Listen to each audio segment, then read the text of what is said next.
It is a skill. It is a practice skill. It is a necessary skill. Ooh, great blowjob. Secret to a great blowjob is saliva, saliva, saliva. It's important for us to learn from this because I think we lose because we beat ourselves. You need to swallow it too. I don't understand the problem here. The people don't understand esophagus is the main player of the game. Try to stay away from it as much as I can. You can start by licking the dip. I didn't understand it, but Patrick Agyemang to Bambi or a newborn giraffe or what?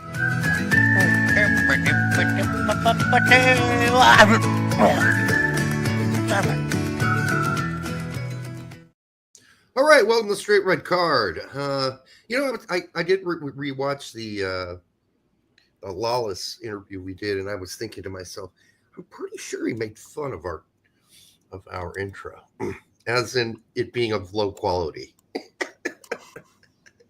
He took a jab at it. No, he kept talking about how great a quality it is. I think, man, how could you not be booming in subscribers with an intro like that? That sounds positive to me. I think he said that in jest. I'll be honest with you. The more I look back on it. I don't know what's up with StreamYards. I'm going to have to figure this out. But right now, everybody's profile picture on the chat just it shows a green circle with a slash through it for me. Yeah, that's weird. Mine are all normal. I've got a whole wonky system set up because my keyboard decided to take a crap on me. And I don't have a spare keyboard in the house. I have one elsewhere. I can go grab tomorrow, but I can't do it today. So I had to take my laptop and plug everything into it and get it set up. And I was like, literally, it was like 8:08. I'm jumping on, and I'm like, oh, Derek's not even here yet. Whew. Yeah, well, yeah, I got here pretty late too. And just to address, some of the comments and messages I'm getting. Yeah, I mean, we brought Alexi on here to talk soccer. We didn't talk politics. That's not something we do on this show. We did ask him about how he's handling being so open about it. That's about it. And but we've got people literally because of who he voted for, we're not supposed to talk to him. I don't know. Sorry, I don't live like that. I don't know how anyone can live with like that. I don't know how you set out in life to avoid people who voted not like you did. Like that's a really hard task. So if you're able to accomplish that, maybe you live in a fucking bubble, but I don't. And by the way, we both live in Indiana, so there's not going to be a way we can avoid talking to this is all theoretical, of course, but we're just, I guess don't watch that one. That's all I can say. If you hate them that much, don't watch it. Yeah. That's all. All right. Alex Given says, hey, Fumar's back in the chat. Yeah, hey, Fumar, welcome back, man. We missed you. Where have you been? I guess would be the question. We don't have to answer that if you don't want to. But if you want to, you can. They were also talking about, and you're seeing this a lot now, like, oh, yeah, the worst generation were the boomers. They were the most selfish generation. I'm not a boomer. Just to be really clear, that's in my name because Brett made my Twitter account. I am of Generation X. So, right? Yeah. Yeah. Okay. I got the chat to show up on the actual video itself. Yeah. My parents are boomers, and they're still very much alive and in better shape than I was. Okay. I don't really have much fluff today, Brett. I mean, that was kind of the two things I thought I'd address. Address this on the fly here, Derek. What are you thinking of the chat in the video itself? Too small. Well, I mean, the chat's also going to be on the side of the screen on YouTube also, but... Oh, does that make it better for you? No. Oh. It's a new feature that's on there, so... I think it's too small. Yeah, turn it off. Yeah. If it were bigger, then it'd be... It's disrupting from all this right here, so... Yeah. All right, Colin wants us to talk about soccer today. Well, I think that's going to be impossible. We can't do that. All right. Just a hint. The reason that I'm not going to reply to your Disneyland picks is because that's what they are. I'm happy that you want those kind of players on the team. It's your list, and you're certainly welcome to create whatever goddamn list you want. I will say this, though. What am I supposed to comment on? Our job here is not to create our own wish list of players. Okay? We don't come on here and say, oh, what does Derek want? Because it's not about Derek. Or what would Brett do? It's not about Brett.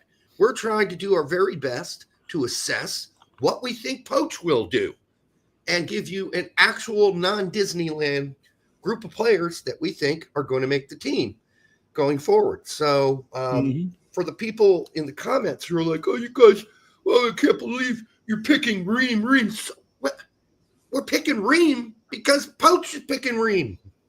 It's not our fault. Don't blame us. If you don't like Reem or you hate Reem that much, oh well. I mean, there's plenty of people on Twitter. There's plenty of pundits out there that just pick their willy-nilly 11s. And if you want to see that, you can watch it on their show. But we try to do our best to channel who we think is going to be called in this upcoming window. We might be wrong. We might be right. You know? Nobody cares about your Poach prediction. No, nobody cares about your prediction, including half of all ex-Revolution players. Okay, because everybody knows that ain't happening. All right, what is the point of putting up an 11 unless to satisfy your own jollies? An 11 that will never happen. What is the point of it? The point is it for you, I guess, to get it out of your system. But other than that, no one believes that. All right, even if we did believe all those players were good players, I'm not putting them on any list because they ain't making it. They ain't making it. All right.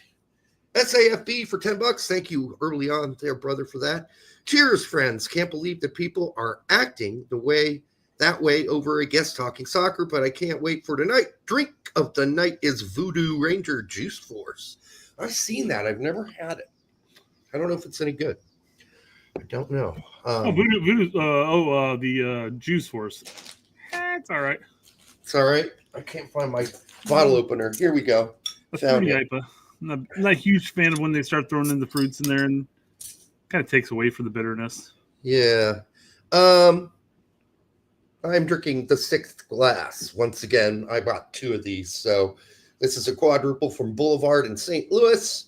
It's fabulous. It really is good. I mean, for a domestic Belgian, this is pretty good. All right. It's very distinctly potable, by the way. Lefty says Voodoo Rangers are meh. I mean, the original True and Blue Voodoo Ranger is it's standard IPA. So I mean, if you like IPAs, it's right up your alley. There's not really much to break off of that. I mean, there are some when it comes to IPAs, there are definitely some variations, but for the most part, I mean, it's just how hoppy is it going to be, basically? Yeah, anything that hoppy, I'm not going to like anyhow. No offense to Matthew Hoppy, who's still at Sonderjiski and trying to.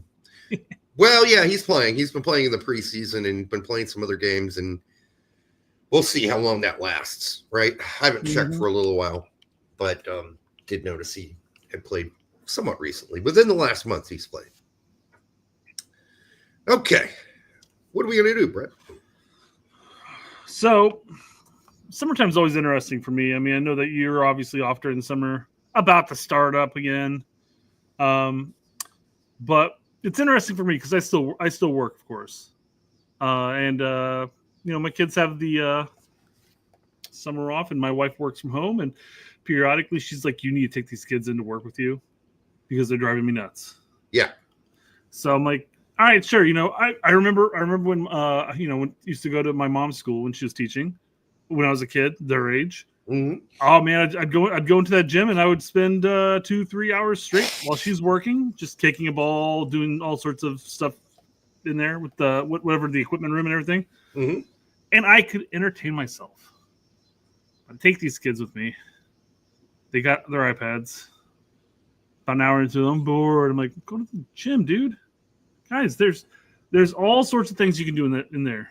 Go entertain yourselves. And I'm like, guys, I can't keep bringing you here because I feel like I'm babysitting right now.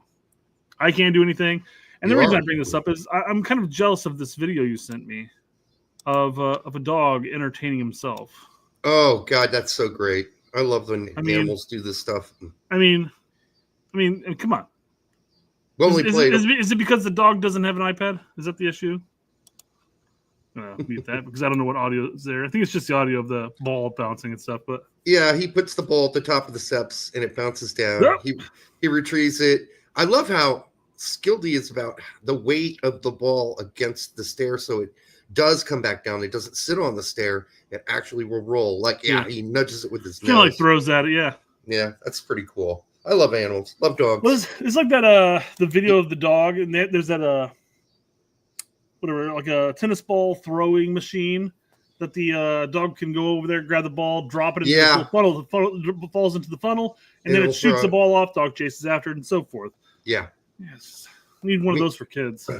Yes, but the kids they'll be bored of that in 3 minutes. You know how it is. It just throws the ball. The ball. Yeah.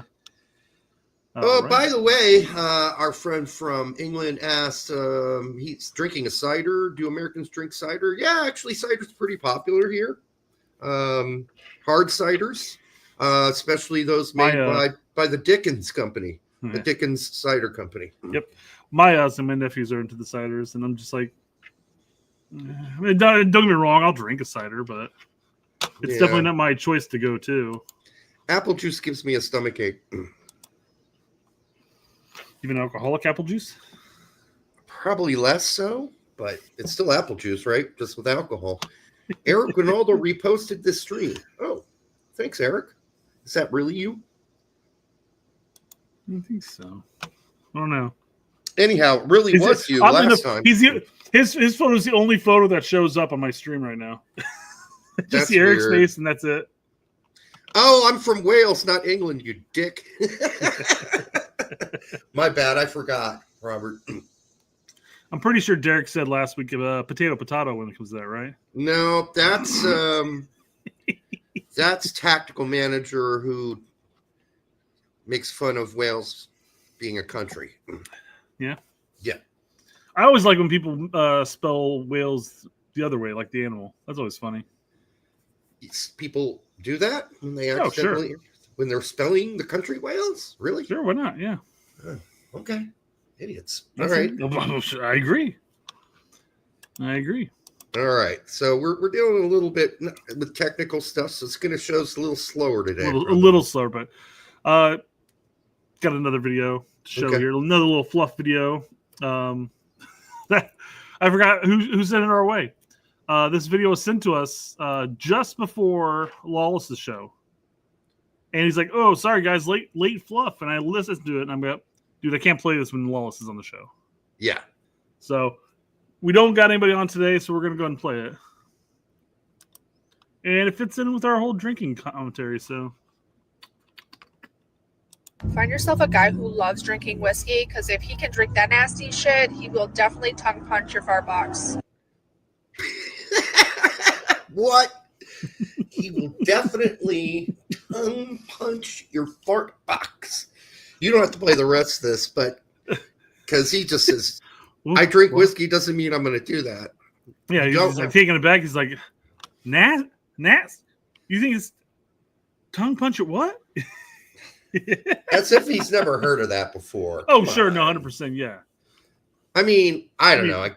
He's such a prude. It's funny to hear it coming from this face. Find yourself a guy who loves drinking whiskey, because if he can drink that nasty shit, he will definitely tongue punch your fart box. Which sounds like it's a requirement on her end. Yeah, if you can drink nasty shit, you can tongue punch my fart box. Hey, to each their own. I think do whatever you want to do, as long as it's not hurting anybody. All right. Doug Douglas says, "Gotta keep the missus happy." You do. Happy wife, happy life. Classy gal. I personally don't have a problem with it. What, tongue punching a fart box, or no? Not while it's farting. That's probably not a good idea.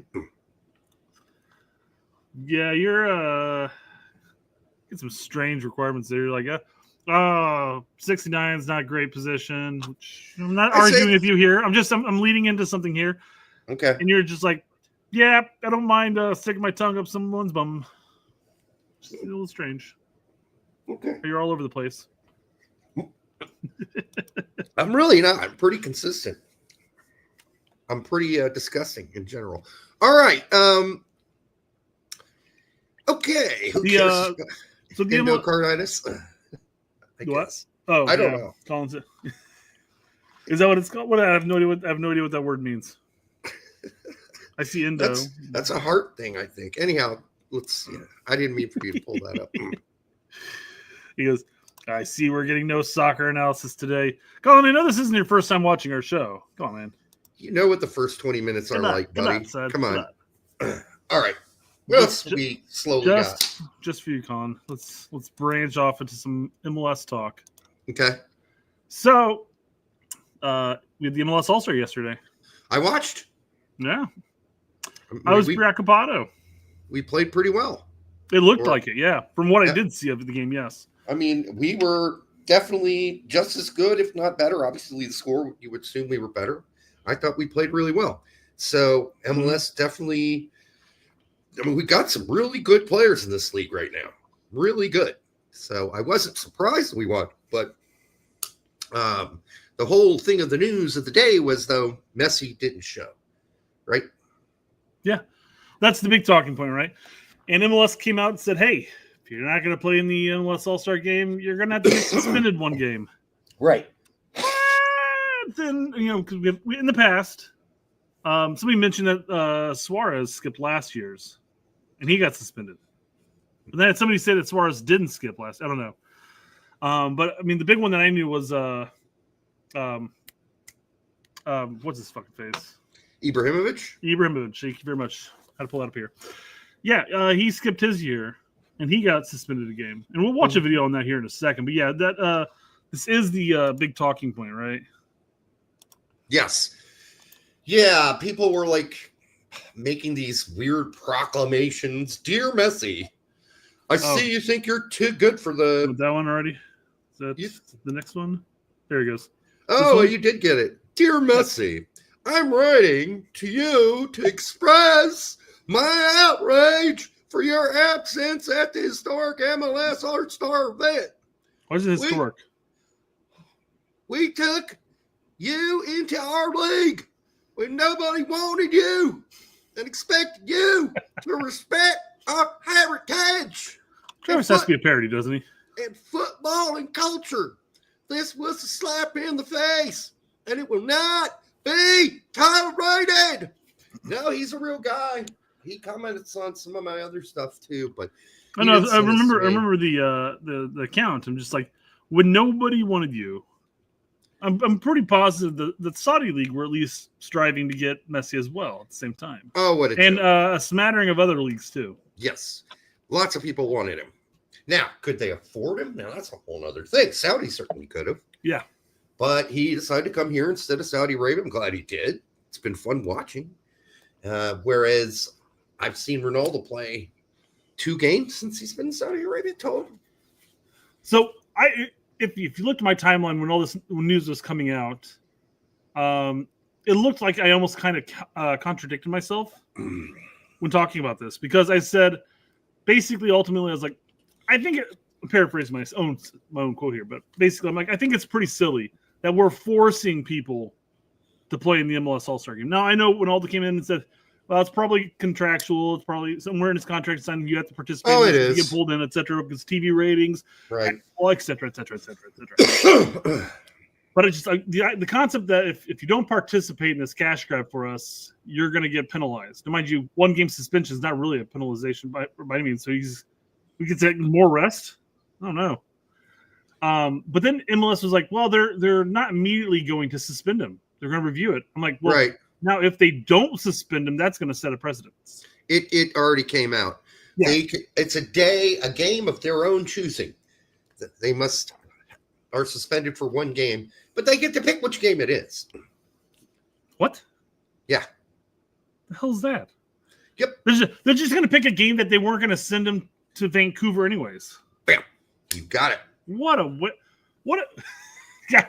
When this league can't. Can anybody take this league seriously at times? At times. I mean, the funny thing is that we'll sit here and bash them at times, and people are like, oh, you guys don't like MLS. A lot of people say this about a lot of the people who bash MLS in this sense.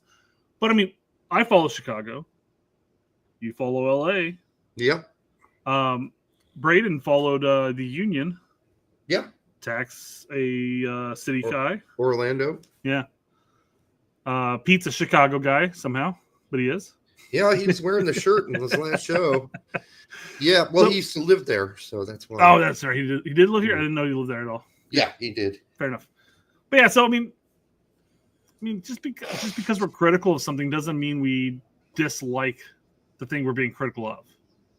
Yeah, I mean, listen, if you're contractually obligated to do something and you don't do it, it's not cool. But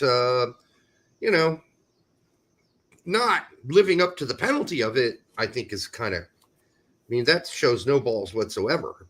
Yeah. So he shouldn't be able to play this weekend's game. That's just, and then that'll be over with. And at least what you said was the penalty is the penalty. And we can all move on. Colin says it should be a 5-game suspension. That's why you're not the commissioner, Colin. I'm not 100% positive how Doug Douglas brought up Chris Rolfe, but I agree he is number 1. You Chicago suckers. All right. Hey, Chris Rolfe was great. He was.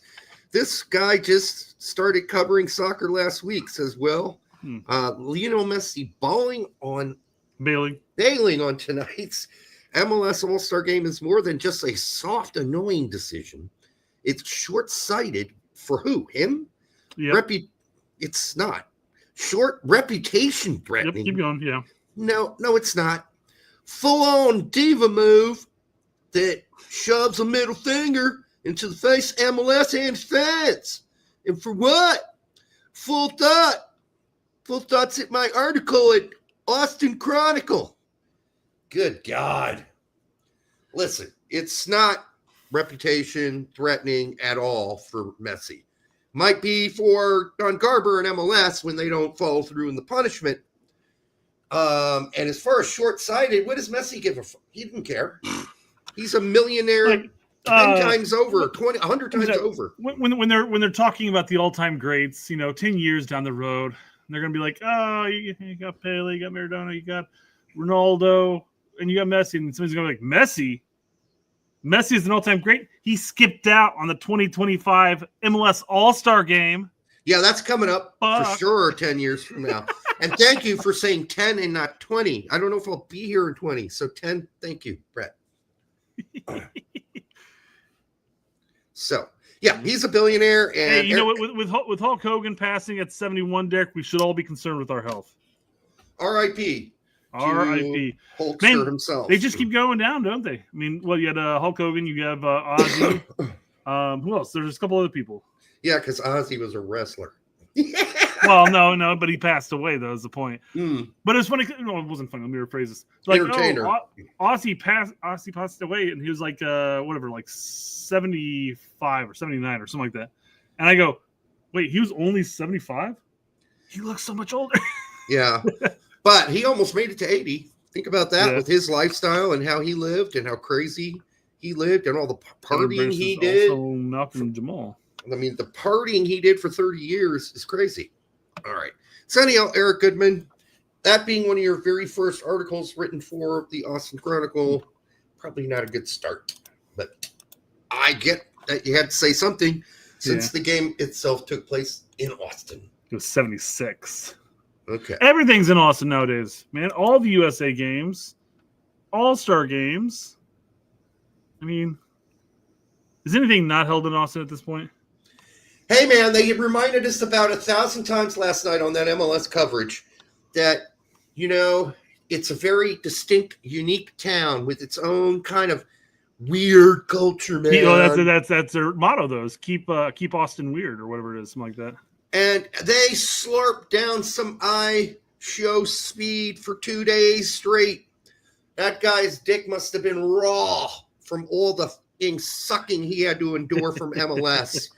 And listen, I know it's the All-Star game and it should be fun. It should be fun. The guys covering it should be fun people. They should have a fun attitude, but they weren't fun. They were fucking cheesy as hell. Cheesy, corny, pushing like how important this game was. The battle of the borders. Somebody's like, well, this is 2 MLS All-Star games in a row that Liga MX lost. You know, it's like, okay. No, they didn't, because they won the last one 4-1. Oh, was that it? Okay. Well, what the fuck did I hear then? I thought I heard something like that. Yeah, I mean, it's Maybe the 2 out second of 3. I don't know. Second time we've won against them. We won in the first one on penalty kicks, but I mean, we won. MLS won the game pretty succinctly last night. But they need new people covering this. I'm sorry, but that was just cheese city the whole time. The key here is to be fun, be funny, not cheesy. That whole shit was so cheesy. I felt like I was eating mozzarella straight. Mozzarella, yeah. They got to fix this, man. Got to fix this. And I could list some of the people they need to get rid of because they're not good at this, but I'm not going to do it. I don't want to hurt anybody's feelings here, but there are definitely some people covering the game for MLS on Apple that need to be, especially for something like this, it should be fun and funny. Wasn't. It was corny and cheesy. And that's got to be fixed because people can smell cheesy a mile away. They know it. Like, okay, you're really trying too hard to have fun here. You're trying too hard. And that was a lot of trying too hard last night. So I guess out of the 4 times we played, they're All-Stars, apparently. I didn't know those All-Stars. I thought we always just played like a specific team, but I guess. We used to. But out of the 4 times since COVID, we have a 2-1-1 record. Yeah. Clearly that means we're dominant. Killing it. It means that some of our best players are really good players. Our DPs from our teams are pretty good, most of them. Yeah. Okay. Well, Julian Vivas for $4.99. What do you guys think of Leo not wanting Turner now? It was inevitable. We're gonna get that, but yeah. Yeah. Also, will Parma put $3 million more for Gio? Probably not. We'll get to that too. Yeah, we'll do brief coverage of all this super chat, Julian. But yeah. Also, BV is getting in the way of Campbell. Are they? I thought it was pretty much agreed upon at this point. No. Is there news? Well,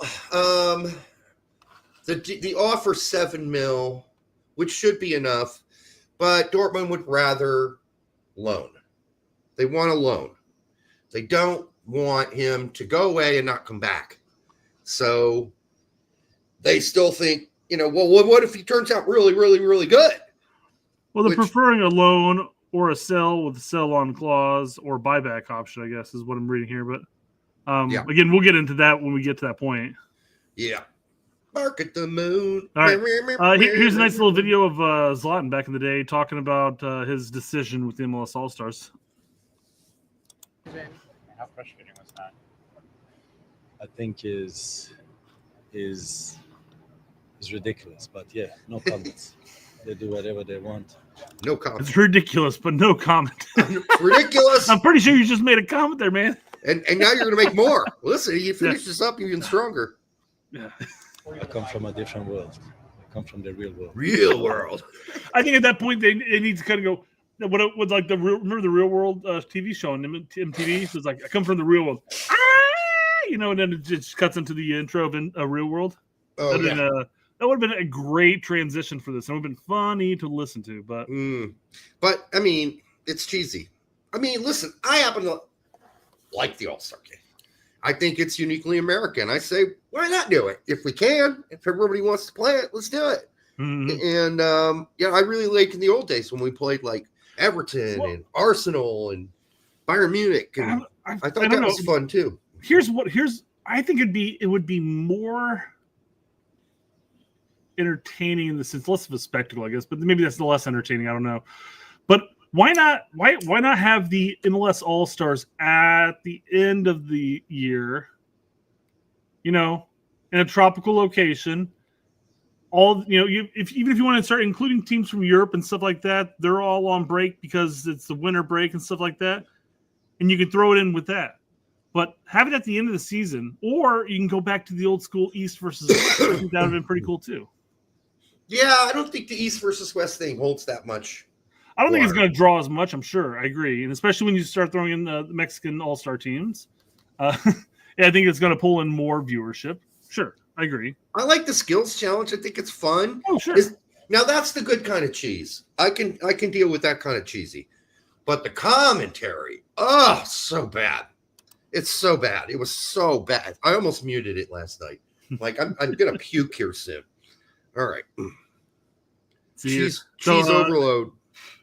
Eric did respond to the comment on this show, basically saying it's just to appease the sponsors. It's an obligation the league forces in the players.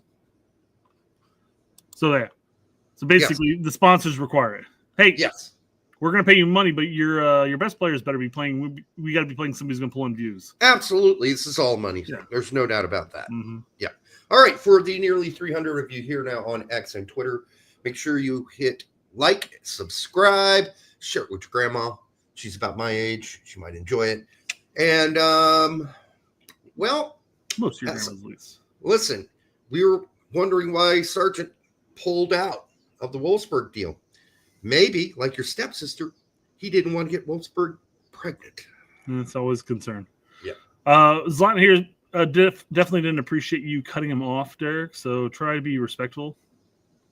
Okay. He is a professional player, or was, at least. Okay. It is what it is. I respect in the end, and but it's ridiculous. I'm sorry for my teammates only that they had to play in the game. But yeah, people are interested in different things, but they lose on it, and for me it doesn't matter.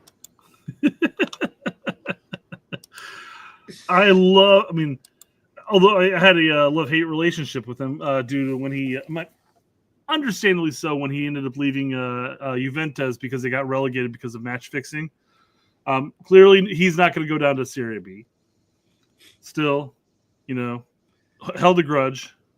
Respected the 6 to 7 starting players who did stay with the team, but neither here nor there. But I've come to really like Zlatan over the years.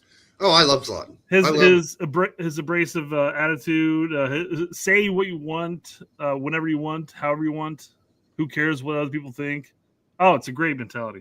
I love it. I love him, and I'm sad that he's still not. I wish he could have lived forever and kept playing. Lived forever. Talent, a true talent. All right, what else we got tonight? Sorry, it's just this whole new setup is really messing with me. I'm trying to figure out where do you look for and everything. So Brett's other laptop blew up, so he's using a different one. My keyboard blew up. His keyboard, specifically, which was 15 years old, and used consistently for gaming. Yep. The buttons finally wore out. It was only a matter of time, and my son also plays on it too. So it's like only a matter of time before this keyboard decided to commit seppuku. So, yeah, absolutely. We knew it. All right. The debate is that's also my computer, though. My computer is from 2010 too. Yeah, and it's still kicking ass. I mean, that's amazing. It's on its way out. It's got one leg in its deathbed. Yeah. I need to get a new computer. But yeah. Good call. The debate is officially open. Was Zlatan a better ambassador for growing MLS than Messi? I'd say Messi's been the best ambassador since David Beckham. Well, I mean, as far ambassador is a unique term here because it's not like they're going out and doing anything outside of being here. Right. So ambassador, and he's drawing attention and he's drawing in fans to MLS for the meantime. Who knows how long they last? Yeah, but he's not an ambassador. That's my only hang up with this. Yeah, ambassador. What did Zlatan do? He went on to a night show and basically just said, "You're welcome for having me on your team." Type of thing. Which again, it's a character, and maybe that's all we need in this league is some characters for people to really start paying attention.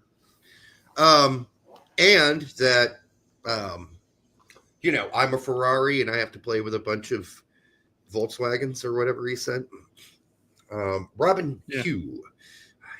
Is that how did I get it right eventually? I think it's Hugh, yeah. Okay. Ozzy was a legend. Fave song, mine, Paranoid. Yeah, I'm a little bit more back in the old day Black Sabbath stuff, personally. So I'm with you, Rob. War Pigs or Crazy Train? Yeah. I like Yeah. that whole album. Yeah. The whole album Good is shit. Good shit. the best stuff they ever did. And it was so funny. I think it was written over like a week's time or something less than that. I'm sorry, man, but that stuff, the new stuff that he put out that they've been playing on the radios for like the last 5-7 years or whatever, garbage. I can't stand it. I cannot stand it. Black Sabbath. That's where I'm staying. Iron Man's a good one too. Yeah. I am Iron Man. Yeah. All right. R.I.P. to Ozzy Osbourne. We'll see. So let's get rid of this guy. Let's So, get rid of that guy. as far as ambassador, Beckham was the best ambassador. I think so too, because he was much more of a media presence. Right. Yeah. I think Beckham's arguably probably the biggest ambassador. Right. I mean, if you're gonna lump Messi or Zlatan in there, then you got to throw in like Blanco, because Blanco didn't do shit when it came to media, but he drew in a ton of people to at least watch MLS games for 2 years, 3 years. Right. He was a good ambassador, Beckham, but obviously Messi's a way better player. Yeah. Although Beckham could still hit a dime, from 50 yards out. So he still brought some skill, but he came in injured. But he was truly an ambassador. Like, he did all the spots. He was on all the shows. He talked MLS up nicely. But whereas Ibrahimovic did not, and Messi obviously not showing up at the All-Star game. So I think Beckham understood, though, that he had to do this because he had it in his clause that he was going to be given an expansion team. A team, yeah. So at that point, it behooved him to do that. Yeah, if you're going to go out there and talk to like, hey, come on. If you're going to own a team, yeah, you might want to say, make sure that the league's getting a lot of shine and grows. So by the time you actually get one, it's worth a whole lot of money. Right? Yeah. All right. In the CONCACAF top 10, we have dropped below Costa Rica. We just beat I don't know Costa why. Rica. How is that possible? We just beat them. Yeah. I mean, it's not Costa Rica was in the Nations League finals. I mean, we played poorly there, but we were at least there. Yeah, and it's not like they got to the Gold Cup finals. Yeah, I don't get this. We put them out of the tournament, unless those results haven't been counted in yet. Larry's saying that it's the tie, it's a draw. PKs don't count. So we went on from there. We beat Guatemala too. So I mean, the win against Guatemala must have played a factor in there somehow in that ranking. So Larry, you're TNT Soca, huh? Now that it's all in that realm. So that would explain why you were so annoying in the comments for the last show. And if I had known it was you, I probably wouldn't have taken it as seriously because I would have already understood where you were coming from. That's for sure. David D says they made the World Cup qualifying final round, which I guess I didn't take into consideration that they're in fact going to be playing a competitive matches while we are not. Okay. That's believable. Whatever. I'm still taking us over them when we play them. Larry says, I'm Derek's worst nightmare. Yeah, I don't think so. As long as I know it's That's you, 69. Larry, I am good. All right. So, I mean, as far as these rankings are concerned, they're stupid. They're dumb. All rankings are dumb. Yes. So, yeah, whatever. This will change. But yes, this has not been a good run for us, obviously. No. We've been playing like shit since Copa. Right. Or since during Copa and on. Yeah. But Tyler, I'm going to get to your super chat when we get to that topic, okay? Don't want to pull it up now just for us to say a bit and then move on. But yeah. Whether it's that, whether it's yellow, whether it's the FIFA rankings, I don't give a fuck. I mean, we judge our team on a game-to-game basis in this sense. So if our team's playing incredibly well, we're going to look at it and say like, well, geez, Panama doesn't stand a chance. And quite frankly, despite the fact that we lost to Panama in the Nations League, I mean, Greg Berhalter dominated that game for 89 minutes. So, whatever. All right.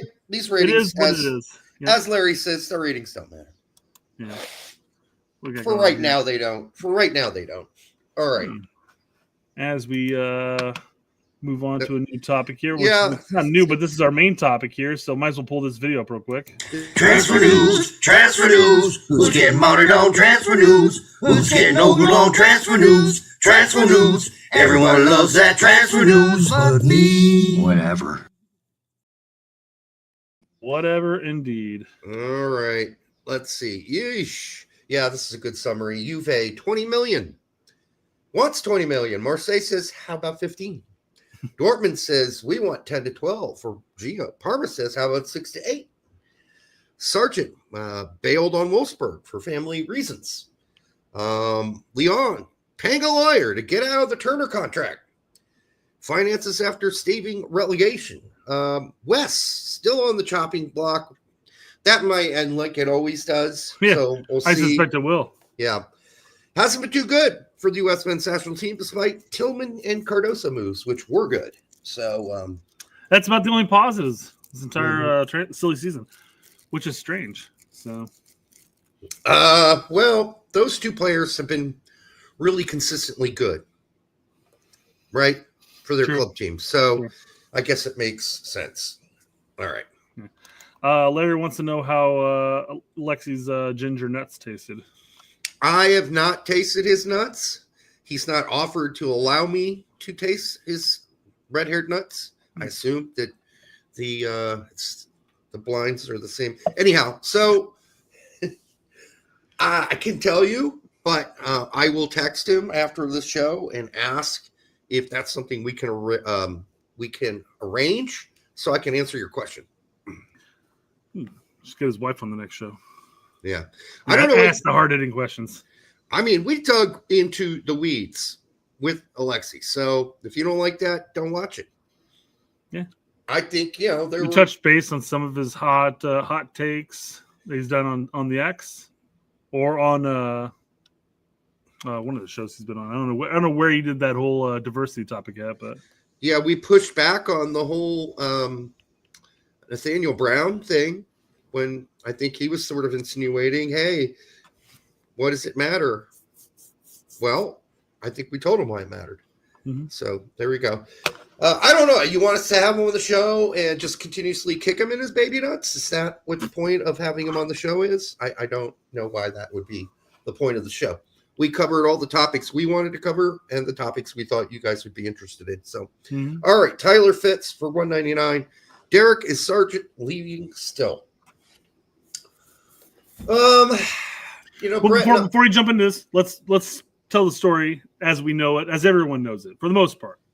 Okay, so Pete says dumb decision by Sargent. Honestly, yeah. Well, I don't know if it's dumb, Pete. The reason I say that is, I mean, when you make a decision based on your family, that is detrimental maybe to your career, and you know it, as Sargent clearly knows it.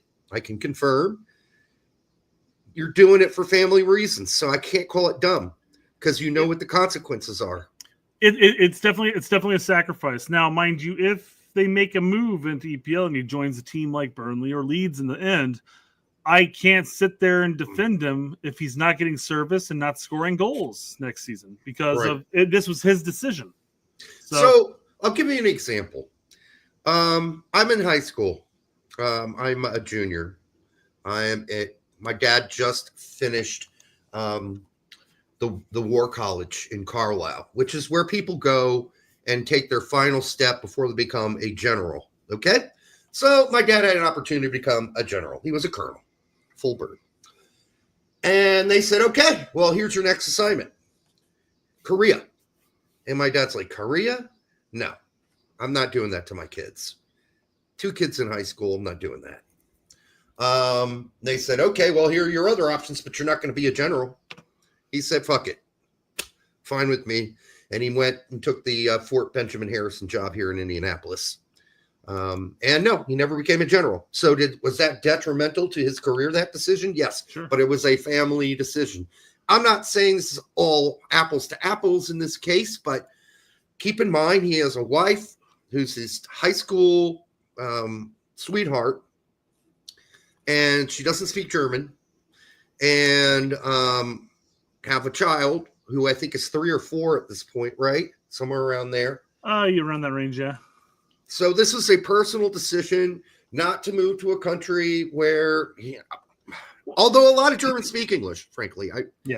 So I don't know if that's really the problem, but they've obviously settled in. My only question, and I sent this to my contact, which I haven't got a response back, was, well, even if you're moving to Leeds or Burnley, you're still moving. So you are going to uproot, because that's a 4-hour drive north to either one of those 2 clubs. So I'm a little confused. So maybe it's the cultural thing. I don't know. It's got to be a cultural thing at that point, in my opinion. Yeah. But I mean, let's also not forget. Again, he's in he's got a contract with Norwich through 2028. Next summer during the World Cup, he could be in this exact same position, but it could be more beneficial. Regardless of whether or not he goes to the World Cup, that's neither here nor there. But if he has another successful season at Norwich, and he's got 1 less year on his contract, you're either going to have teams that are going to be willing to pony up the cash because they're seeing consistency, or Norwich is going to have to start dropping a little bit because at some point his value is going to decrease because of the number of years they have left on his contract. Yeah. So it's just a shame because we're looking at it like this is his opportunity to come out and shine. He's on a hot streak at the club level at least. But I don't know, going and I think I got a Jimmy show pulled up here that we'll go over in a second, and I'm not going to pull up this quote by this comment they made, but I mean, he's going to be playing it. The players he's competing against really for that number 3 spot when it comes to Poach. Now, mind you, Poach obviously may have a bias against Sargent in the sense that he's already seen him a lot, and he already has an understanding of what he thinks Sargent is. I don't know, but he's going to be playing in the same league as like DK, as Ajiman, Downs, Haji Wright, and as long as he's performing and he's scoring goals, I mean, what argument could you make? Yeah, I mean, so it's I know I guess us as Sargent fans in general are looking at it like this was we were really hoping that he was going to take this and shine, and and naysayers. Again, I want to be really clear. Sargent is well aware that this Wolfsburg was the best move he could have made for his career right now. He was well aware of it. And for family reasons, he still decided to make the opposite decision. And then I got a buttload of messages that I had to approve, because when you get a new one, you have to accept the messages. Yeah. I got a lot from Norwich fans. Please tell me he's staying. Please tell me he's staying. Please tell me he's staying.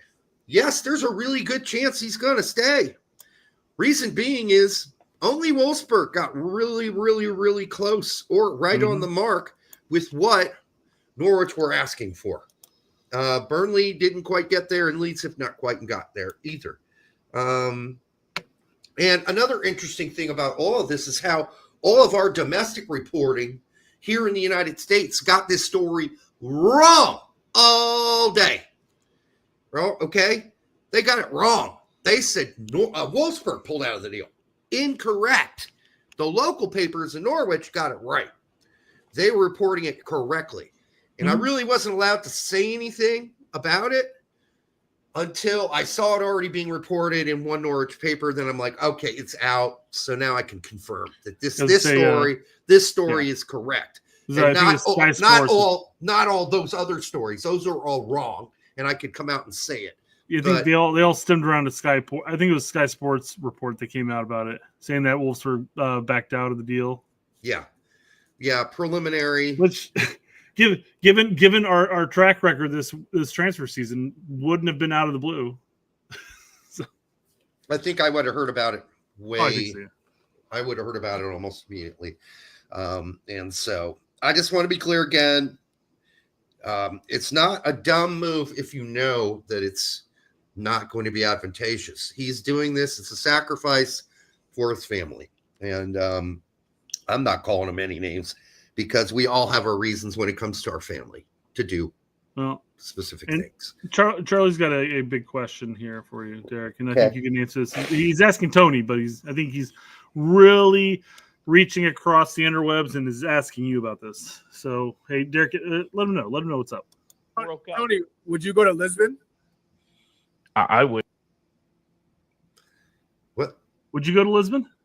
No. Oh. I wouldn't. Wouldn't? Might as well be on the fucking moon. Not to other clubs, but I wouldn't. Is what you're saying? I wouldn't go. We're talking about the club, right? Yeah. Okay. Yeah. Well, I mean, the only reason I bring this up is because you went on a tirade about. Yeah, he's making a week or shit so up. ago. They're not even interested in him. Why are we creating Disneyland clubs that he should go to? Because there's no interest from Lisbon, okay? In Josh Sargent. Well, there's a reason to his madness. Let's see what happens. That next step in his career, I wouldn't be against it if Josh could figure that out, but it doesn't seem like there's any smoke around that potential move. I'm trying to create it. I'm trying to float that. Yeah. Here we go. All right. Yeah. He's trying to create the smoke, Derek. That's fine. I know a lot of people on here, or a few, I should say, think that somehow this show can influence a club or a United States men's national team coach to pick players that are not even in their minds. No, we do not. And that's why we do not waste our time creating Disneyland like moves, transfers, or rosters. We just don't do it here. Larry for $2 says you live in bumfuck Indiana and talk trash. Yeah. So what? Yep, we do, Larry. That's what we do.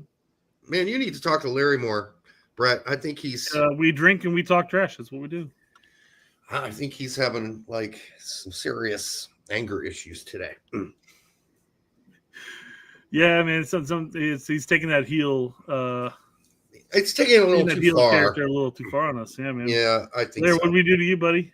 What did we do to you? Oh, apparently we thought Ream would be Poach's pick for center back.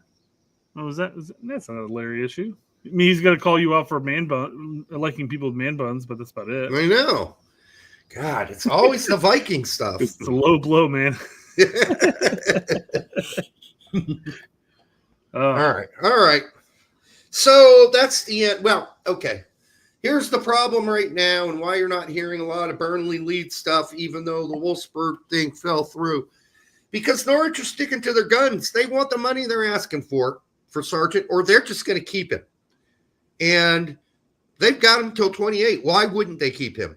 And they're trying to use the money they got so far from Saints and some other to make a good team that can make a run at, getting promoted. So that's why you're not hearing any other news. Now, we could hear some news, but it's very clear at this point, Josh Sargent wants to, at the very least, stay in England, and at the very, very least, okay with staying in Norwich. Yeah. So there you go. Maybe the wife looked at it and goes, "Man, we got to pack all this shit up and leave in like a week." I mean, girls, let's plan for next summer. Let's plan for next summer. I have a whole year to start packing up properly. Kids got to change schools. Got to find that's like a pre-K at that point, man. 3 or 4 years old. Got it. Well, yeah, but I'm sure they have one, right? And if you go he's in a toddler jamboree class. I don't even know if Germany has those. Yes, because when I was in Germany, I attended a all-German speaking school. All right. Actually, they spoke as much French there as German. I didn't learn much French, I can tell you that. But we used to faire Jacques, dormez-vous. There's a reason I know that fucking song, okay? I learned it when I was 4. All right, so we did a lot of that too. So yeah, I mean, they could have found an English-speaking school, I'm sure in Wolfsburg too, but this kid's a newborn now. Is he's 2 or 3, maybe at least 2 or 3 years old, because I think she gave birth the winter area of the EPL season. I mean, maybe that's when he got pregnant. I don't know, but that's when we started talking about the fact that he's got a kid now, and he's grew a sack and he scored 2 goals immediately. That was 2 years ago, yeah, at least 3 years ago. Could be. We could look it up. First season, they went back to EFL. Pookie was still there, so they were flopping there, and he's had 2 full seasons without Pookie. Yeah. So it's been over 3 seasons. Yeah, so that's what I ask as well, Larry. What the fuck? So the kid can move in England, but not in Germany. Yeah, I asked that. So just so you know, I forwarded that question to my contact, and I haven't heard back. Hopefully, I've not been cut off. I hope not. I hope not. Because I was asking the same thing. I'm like, a move's a move's a move. So you just don't. Like Germany in specific, which kind of hurt my feelings. Maybe she's just under the impression that Josh's bratwurst is the only bratwurst for her. I don't know. We don't know the specifics. We may never get it until Josh talks about it. Yeah. Because I don't even know if my contact, who is definitely in the back seat with me on this one, like family masseuse, we already talked about it, has got into like the emotional and specifics of the family reasons. So I can't say what they are. I can only make assumptions that when he says family reasons to me, that's means his kid and his wife. Yeah. So why did he wait so long to turn down the Wolfsburg deal? Actually, he didn't wait that long. He took a weekend or something like that to think it over. And that was it. And I'm sure they had a long talk, and they talked it over, and they just decided against it. So Tony says Josh is whipped. I mean, have you seen his wife? You might be too. She is a good-looking woman, a very good-looking woman. All right. For the almost 500 of you here now, make sure you like, subscribe, share it with your grandma, because she's about as old as I am, probably for most of you, and make sure you hit the like button because it helps. All right, it really does. And no, Eric's not on the show tonight. Are you sure about that? That's perfect timing, Derek. Yeah, no, he's not. He's not on the show, but he is on the show. He's been on the show. We will have him back. He wants to come on, as he so said in public, messages on Monday.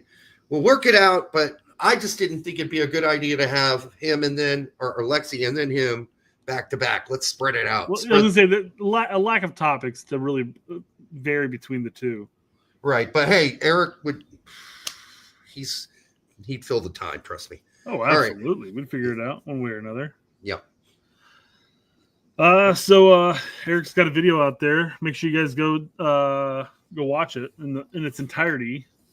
But he's talking about the backlash towards Diego. Sorry, he's going to talk about the response to the Diego Luna backlash. Yeah. And basically is like, is he a star? So I want to start here, and we've kind of discussed it before.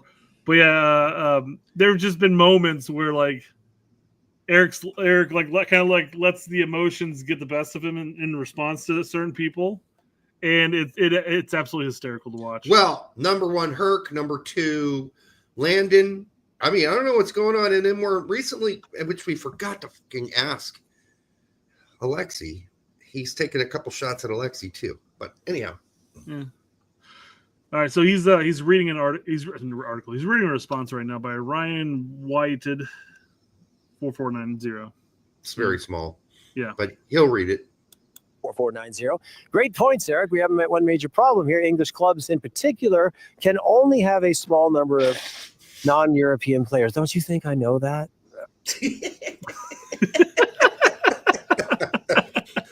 Oh man, it's just like he's hit a point here recently. I don't know if you've been watching a lot of his Twitter posts. They're all kind of have this same sort of general feeling of, Jesus Christ. Yep. Oh my goodness. It's like, don't you think I know that? Oh my God, that's right. We've been there. We've done this. Yeah. He's losing his patience lately. Let's see what he has to say real quick here about that. Okay, I did know that, but that's okay. I'm convinced that we would have more American representatives in Europe if there weren't all these rules prohibiting us. Okay, that's true. That's true. I lived that back when there was no European community, and I had to be one of three players playing in the Bundesliga because everybody else was German. Back when German. So Yeah, it's like I don't know. Nothing against Ryan in that comment by any means, but it is sort of like going there and thinking you're making a point to a guy that actually lived through all of that. Yeah. Yep. Like so. Oh man, the players I've heard that the players on the German team really would bash other American players on the team. No kidding. And Eric's like, what? Really? You don't say? Because they made fun of him when he got there, big time. Yeah. Yep. Now let's see here. 1024. Do you have the one where he rips into Landon? Oh, do I? Look, we would be better off. He would be better off going to a team that he's assured of getting consistent minutes. Luna. Why is everybody married to this? Why does everybody think that you need a guarantee? Good point. He goes on to talking basically about how that it shouldn't be a guarantee. This is where levels of complacency from MLS come into effect here. Because if you're a good player in MLS, you're almost guaranteed minutes. You're almost guaranteed consistent minutes because the depth in MLS is not great enough to challenge a star type player. Mm-hmm. So like Luna doesn't really stand a chance of losing his starting role unless he just really tanks it. But that's on him at that point. But if he's playing well enough, there's no chance he's going to lose it. But if you make that move to Europe, he's got to go to a team that is guaranteed minutes. So he might as well go to a lesser league, a lesser team. And when all the same, why? Why wouldn't you want to go to a team where you're going to be pressed? Not saying that you have to go to like the Barcelonas or the Man Cities or Bayern Munich's, but why not go to like Kevin Paredes and go to a Wolfsburg and test yourself? Clint Dempsey went to Fulham. No guarantees. No guarantees whatsoever he was going to play, and then had to prove himself once, twice, 3 times a lady. Every time a new manager showed up. And same thing happened to Weston every team he went to. Every new manager came in and said, hey, you're out of my equation. And then start of the season, you're in my starting lineup, every single one of them. Yep. So yeah, it's happened. It depends on the player, whether or not they can rise to the occasion in that sense. Yep. The Pulisic's in that same boat too, for the most part. Right. And, I think that, well, I'll let Eric speak for himself. Let's see here. This is 10:58. We're getting the part where he talks about him being great? Okay. About who being great? Luna. No, actually, I don't really have that. I have him talking about Donovan talking about his career and stuff like that. That's fine. I'll get to it afterwards. I was going to say, he basically talks about how, Luna's a very skilled player, and it's not MLS who's responsible for it. And we are going to get to that point, though. Okay. So let's cover whatever we don't cover at the end of it. He's not great yet, people. Yeah. That's what he says. Yeah. Is he a star? Well, he's a star in this league. Right. But he's not a star yet. He's not a star in a global sense at all. And that's where we need him to get to. Mm-hmm. Not be a star in MLS, be a star globally. Yeah. For Gio Reyna, I'd play in Major League Soccer. I get it, Fox. I get it. You have a partnership with them and you put their games on TV, but stop polluting the minds of the people that are conveying the message because it's getting fucking annoying. Yeah! Nobody believes that, Landon. Yes! Thank you. Yeah, it has been fucking annoying. We've been talking about it here for some time, especially when Landon said the comments, Landon said the comment about Pulisic, but Holden said the comment about Gio. So that's what he was talking about there. Yeah, exactly. No, Gio be much better in Parma. Much better off in Parma. He's still in the global eye. There's a chance other teams will see him if he does really well there for a couple seasons. That's if he goes to Parma. That's the real problem, people. Yeah, that's a big fat question mark, isn't it? It is. Nobody even comes close to believing that this place is the best place to get ready for a World Cup. Yeah, it's not. We've talked about MLS for all of its positives, the negatives, we've talked about their negatives as well. We've talked about the MLS players that are coming into camps versus the European players or the Euros that come back to MLS, and how they are less sharp. They're less, their touches are off. It's just not as clean. And now that's not to say that a European player coming into camp is going to be 100% clean. We witnessed it for the last year that's not the case. Cardoso. Well, I mean, hell, fuck everybody. I mean, for the most part, outside that one Jamaica game, we've been pretty piss poor. Hot garbage. Yeah.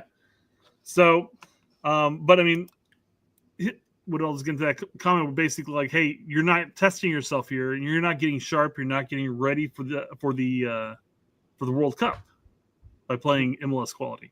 And again, not to bash MLS quality by any means, but you move to Celta Vigo, which is what he's talking about with Luna. In that sense, you're going to be playing significantly better talent across the board. All I got to say is if there are 15 MLS players on the World Cup roster, we are fucked in the asshole. All right? That cannot happen. No. Let's see here. Larry for $2 says Jurgen was correct to cut that whiny P word, Lando. Okay. Agree to disagree. Disagree. He shouldn't have cut him, but boy, is he not good at analysis sometimes. Yeah. Really bad. Try to convince people that your career made sense. The bottom line is that we wanted you to be more. Now, don't start chiming in to make the guys now less. Are we clear? Ooh, yeah. I mean, that's been the talking point for decades now, though. Mm-hmm. Is hey, you know what? Lando's doing perfectly fine at LA Galaxy. Just let him sit there. Look how well he's doing the national team. Well, how much better could he have been? Yeah, I mean, based on his performances later on with Everton for a couple seasons, loans. First season was really good. Second one was shorter. But it seems to me he was perfectly capable and good enough to play in the Premier League. Mm-hmm. Had he done that longer? Who knows? Who knows? We'll never know. Didn't work out at Bayern when he went over there with Jurgen. He didn't play poorly at Bayern either. Just didn't produce. He missed some sitters, and I think that hurt. And then, his earlier stint in Germany, he was young. He was just a kid. And, he wasn't getting to play. And so as he says, I want to go somewhere I could play, and I didn't care where it was. All right, well, it happened to be back in California, and that's fine. But, yeah, I've been saying this, and we said it about Jimmy, about January camp, and this goes for Landon Donovan talking about transfers. Quit telling all of our players to come play in MLS just because it worked for you. Yeah. That's all Eric's saying here. And it'd be one thing if the players had no other options in Europe, teams are interested. Like Matt Turner. Yeah. And that's another big talking point right there is that that I think even Turner kind of alluded to or maybe even mentioned the concept of coming back to MLS. Turner should come back if nobody wants him. That's when you come back. You haven't really played for 3 seasons. I feel like at this point only MLS or USL. MLS is your option. MLS, yeah. Well, yeah. I think somebody's going to pick him up in MLS, guaranteed. I think so. Hell, MLS just may front the bill and then help another team take him, off the payroll at the point, some extra funny money at this point. Yeah. So his point well taken here. Luna, don't listen to Landon Donovan. Go challenge yourself abroad, and you don't need to be guaranteed anything. Dempsey wasn't guaranteed shit when he arrived at Fulham. Fucking McBride wasn't guaranteed shit when he got to Fulham. Bocanegra, not guaranteed shit when he got to Fulham. Only guy probably was guaranteed because he was that good was Casey Keller when he arrived at Fulham. I think everybody knew once he showed up, he was the number one keeper. Mm-hmm. All those other guys had to fight for their spot. Okay. So there's no guarantees in soccer. When you're going to play for a team like Fulham or anywhere else in Europe, that's a top 5 league. You're going to have to fight for a spot. Mm-hmm. Even Reina, if he goes to Parma, he better play good or he won't play. He'll run time there too. That's the difference between say developing in MLS and developing in Europe in that sense is even if the league, and I'm not saying that Serie A is comparable to MLS in that sense, but even if the league, let's say EFL, even if the league is comparable, you still have more pressure at EFL to make sure that you're always sharp, you're always on top of your game, you're always performing. Yeah. Where again, MLS, your team doesn't even have to be one of the top teams. It could be one of the top 9 teams to make the playoffs. Yep, exactly. Just to clarify on Donovan, when he went to Everton, did he get goals and assists? Yes, not a whole lot. I think he only played 17 games or so, or around there total. But you know what? He didn't play a striker position, right? He played midfield for the most part. Yeah, there's absolutely other options, not things that don't show up necessarily on the scoreboard. Right. He wasn't like an attacking. He wasn't a CAM, and he wasn't a striker. I think they pretty much played a standard 4-4-2 while he was there, or 4-4-1-1. I can't remember all the details, but I don't remember him playing a very offensive position. He played a lot of defense at Everton, did Landon Donovan. All right, so just jumping back to Luna here, I guess. Earlier in the show and everything, Eric talked about how, Luna's was told by MLS like his body shape. They thought he was slow. They didn't think X, Y, or Z. They didn't really rate him. They didn't rate Pulisic. Yeah. So there's a couple players that didn't rate Scally because they didn't really play him. Yep. But That's it. MLS gets a lot wrong. But sorry, I don't know if you heard my kid there. I did. But yeah, so basically MLS said, hey, sorry, bro, not interested right now. Yeah. So he went to USL, played a couple of, seasons. I think he bagged some like 50 some odd games or whatever. Scored some goals, got some assists, and then eventually got to Real Salt Lake. And the funny thing was, the reason why he got to Real Salt Lake, quite frankly, is because the guy at his USL team ended up going to Real Salt Lake as some aspect of the managerial team. Right. And brought him along more or less. Yep. And the rest is all history at this point. But Eric does go into talking about how MLS tries to take credit for developing Luna. Yeah, well, that's not the case. No. So, they had him loaned out, right? So, and he wasn't playing. So it took that coach moving from his USL team to the MLS team to get Luna a real shot at RSL. Or God knows, he may have never got one. I know the criticism by RSL was his body is weird. It's stumpy. He's kind of overweight. Well, he fixed that. I mean, Luna lost a lot of weight. I think he probably lost 15 pounds since those days. So, yeah. So we'll see. But, yeah, they didn't value a lot of players. And Luna's not the first one. Nobody in MLS was interested in Pulisic. And as you said, Joe Scally never got to really play at NYFC and then went over to Germany and became an immediate starter for Mönchengladbach practically. So some guys are not valued, period. Yep. He does have the talent. I just love his story. I love the fact that he dug his way out of this. I say this time and time again. People say that these players are produced in Major League Soccer. Major League Soccer is taking all the credit right now for Diego Luna because he got 98 games in their league. Yeah. I would say it's about 75 games too many. And congratulations, you idiots. You finally figured it out 4 years too late. Yeah. That's a bigger problem. A bigger problem is it takes you that fucking long to figure out. And now, last night, part of the cheesy, corny part of the MLS pregame was a star is born. Diego Luna. Diego Luna. A star. Diego Luna's a star? I mean, he might be in MLS, I guess. But that's why you got people fighting back at that. They're like, hey, calm down. He had a couple good games in Gold Cup. He's really good at RSL. He's got more steps to take.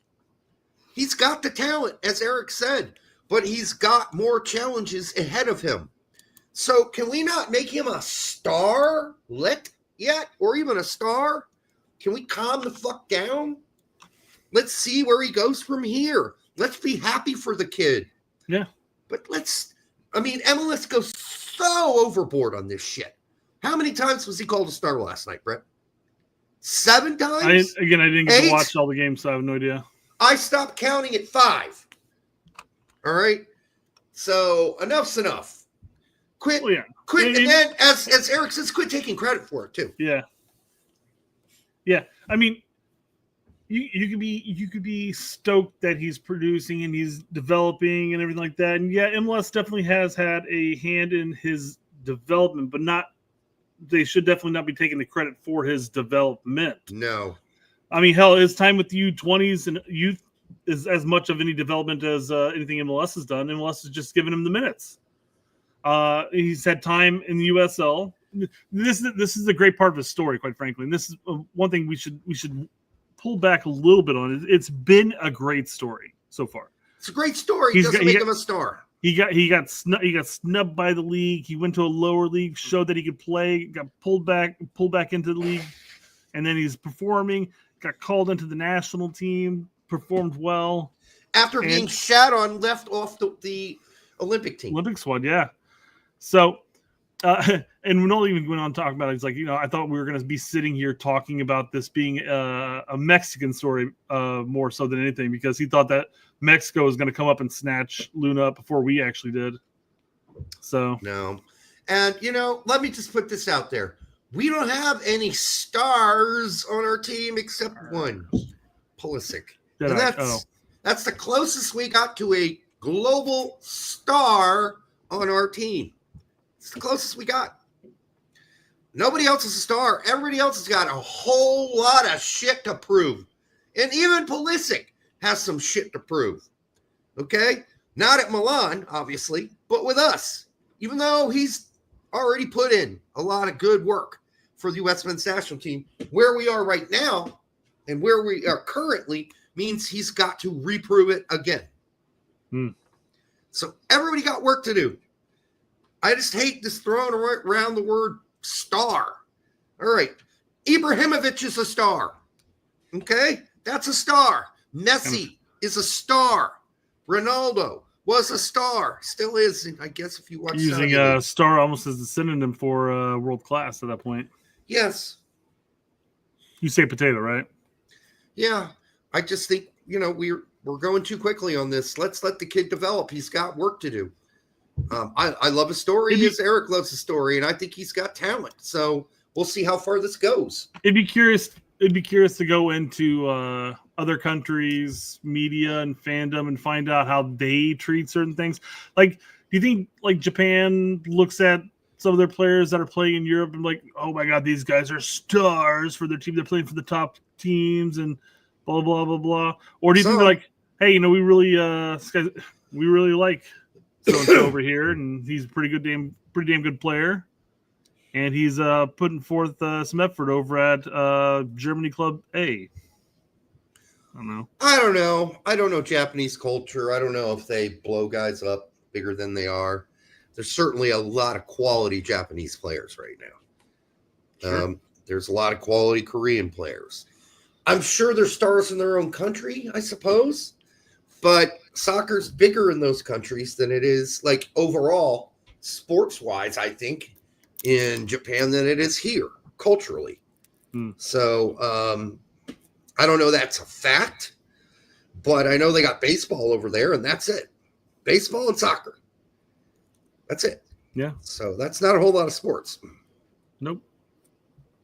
On other transfer news here, Pedro Soma apparently is pretty close to signing a deal with San Diego. Well, that was fast. Man, I mean, I think this just reiterates our talking point when we say, hey, these young players who are going over to youth teams in Europe, some really big ones, whether it's Dortmund, whether it's Man City, whether it's Barcelona, insert team here. Pull back, guys. Let's pull back. Let's see what they do and develop, because we've always had players at these top academies. Yes, always. This is nothing new. We've had people at Man United, Liverpool. I mean, some of them's playing MLS right now. Brooks Lennon, okay, went to the one of the most prestigious of England's teams. And where is he right now? Atlanta. Mm-hmm. I think he's Atlanta still, right? Yeah, I think so, yeah. Right back. So just because you go play at one of these big who was the guy who ended up playing in Poland and then playing for Poland? Letterman. Lederman. Ben Lederman. Ben Lederman, I think, yes. Yeah. Okay. But, man, were there articles out on Ben Lederman about, superstar American? Jackie D talks about Spectre. Spectre actually lived up to most of that. You know, he never really played much for Man United, but he did have a good career in England. Let's give him credit there. Give him credit. He never was a star, though. I mean, John Thornton and Kenny Cooper were both at Man United. Yep. I mean, the list goes on. Come on. Seriously, with plenty of players to get stoked about in the past. Zlatan at Arsenal. Just to find out that they fizzled out or became journeymen in MLS. Lewis Gill turned down Arsenal. Yeah. He was supposed to be a star. Okay. So, okay. Larry for $2 says Malik's unit is scary and big and will hurt your spouse. It's possible. Oh, okay. Well, while we don't know about props to Malik. While we don't know about Alexi's nuts, you certainly have some very detailed information about Malik's cock and balls. All right. All right. Let's see here. Moving on to the next one. Miljevic is apparently getting interest from Zenit. Isn't that crazy? That's nuts, man. I mean, and then he's also talking about playing for what was the other Croatia? team? Croatia? Is that what he's eligible for? Something like that? I don't think he could play for one of those, isn't it? Maybe we look that up real quick because I forgot what it was. Probably the chat's going to have it way before I get done with it. Probably right. Keep an eye on the chat, I guess. Okay. Yeah. While you do that, I will. Yeah. Where else can Miljevic play? But there's talk that he's considering. I don't know. Can he still do that? I guess he can. He's not been like officially he's not capped. Yeah. Well, they just have United States and Argentina on transfer market. It's definitely not going to be Argentina. He's not playing for Argentina. I don't know. I'm not going to spend too much time looking for that.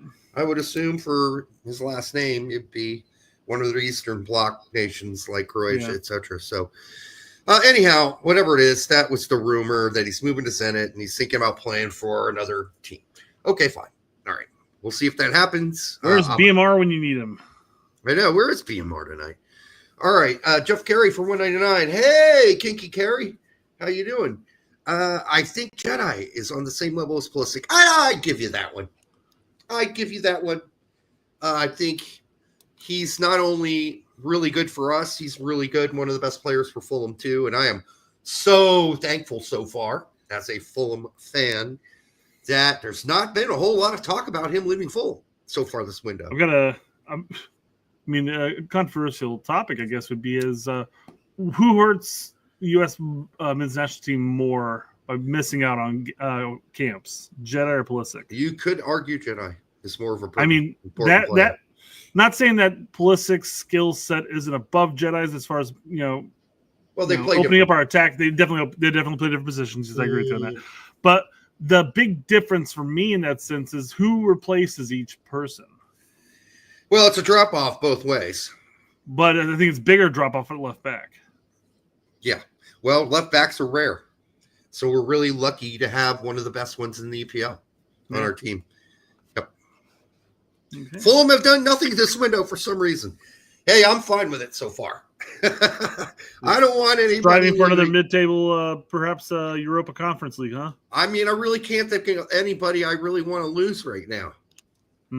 Remember, we lost one of our best center backs last big window, and that was really painful. So I hope we don't lose any more. We remember Fulham are the team that finishes in mid-table, and then the big four come in and say, yeah, we're going to steal your we're going to steal your best two or three. Yeah. And you're going to have to rebuild. So we've kind of already talked about this, but Leon has hired a lawyer basically to cancel the deal with Turner, basically stating that, hey, we don't need to spend $8 million on a second option goalkeeper. Yeah, and the French press has been hammering this in locally owned papers that, hey, if Perry's sold, which he's very likely rumored to be going to Leeds at this point, He's not a first goalkeeper. He's a second. We're going to have to go use the money from the Perry thing to go buy another goalkeeper, and we're already spent $8 million on Matt Turner. This is from L'Equipe. So, yeah, I get it. We've been warning about this for a while now. I think Matt Turner's going to end up maybe somewhere else if they can get him kicked off and out of this deal, which, lawyers often can figure out a way to do it. Mm-hmm. They're pretty upset with Texter. And by the way, I was right about that. Texter is not making decisions there at the club anymore. So otherwise, they wouldn't be hiring lawyers to get rid of Turner, a deal that Texter created. So there we go. All right, for the 600 of you here now, make sure you like, subscribe, share it with your grandma. Lean over, give your stepsister a kiss from Jeff Carey himself. All right, for $1.99, I have PD and ED. Ooh, sounds horrible. There are pills for that. I'm spacing on what PD is. Professional development. Maybe. and erectile penile dysfunction. Disfigurement? Now, penile dysfunction and erectile dysfunction, I guess. It's a lot of dysfunctionings. That's why I was trying to think maybe dismemberment. Not dismemberment, but figure. Penis dislocation? Yeah. It's magnetized, so you can put it wherever you want. Penis disassociation means he can't feel it, and he's got ED. It's horrible, Jeff. I hope you find a fix for that. See your doctor immediately. Yep. All right. Dortmund are prepared to sell Cole Campbell for a transfer fee of €7 million. No, they're not. We kind of talked about this already, and we'll skip BVB News because I got another article here. But Florian basically states that, where is it at? They're preferring a loan or a sell with a sell-on clause or buyback option. Correct. They want to loan him out so he gets some playing time and be able to keep him afterwards if he does really, really, really well. That shows that they believe in this kid. Is it true? Is it real? I don't know. Dortmund have me all fucking screwed up in the head right now. They're fucking around so much. But yeah, they'd rather do a loan. But you know what? If Stuttgart, which I'm shocked by, are asking or giving 7 for this kid, I mean, why wouldn't you take it? I'm kind of surprised. I mean, do they think that his market value is really going to skyrocket? I mean, they barely played him last season. They played him a couple of Champions League games. I think a couple minutes in Bundesliga here. He got injured. So, I mean, they're showing they see promise because he's on the game day roster at least. But, man, you got to start giving him some minutes. Show some love. Express, hey, Cole, we really like you. We really think you're going to be positive. So we're going to give you like 20 minutes the next game, and we're going to start trying to work you into the system. Well, keep in mind, he was injured for a large chunk of the season last season. Was it long? Yeah. Mm-hmm. Yep, it was. So he just pretty much recently got back from injury. Pretty sure. It was a couple months at least out with injury. Yeah, I'm just quickly pulling it up here just to take a look. Because I didn't think it was that. I didn't think it was out that long. But then again, what do I know? PD Peyronie's disease. Okay, that's what that is. So he's got ED and Peyronie's. Peyronie's not that bad as long as the bend's good. Like if it's bending some weird ways, yeah, that's not good. But like maybe bending up, fine. Bending left, right. Depends on how bad the bend is, Jeff. But if it's really bad, you need to get help. Get help for that. Seriously. Yeah. Like almost 3 months worth of injury there for ligament damage. That's what I thought. Yeah, he was out. He was out for a healthy chunk there. But I mean, just going back and looking through, he had 17, 18, 19 minutes total out of the entire first half of the season, basically. Not a lot. Yeah, but at least they're showing some interest. Yeah. So I have to admit, I'm a little surprised by Stuttgart's interest. I really am.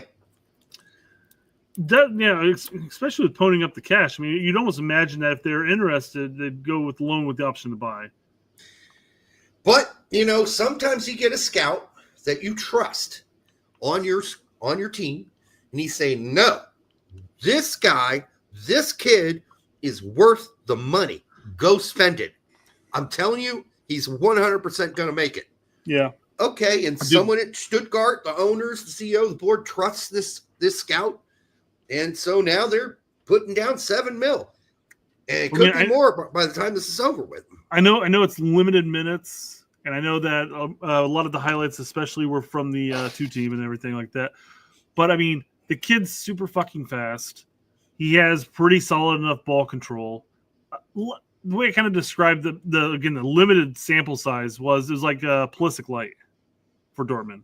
Yeah, you know what it looked like. You know what's crazy about this? In the end, Cole Campbell could end up going for a higher fee than Gio Reyna. Yeah, no, it's very true.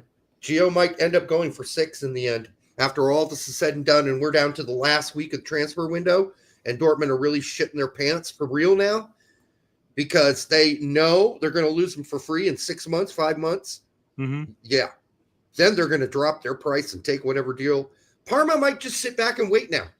They might say, okay, we're not moving. We offered 6, 7, 8, somewhere around there. If I were them, I'd be like, all right, you've canceled this deal.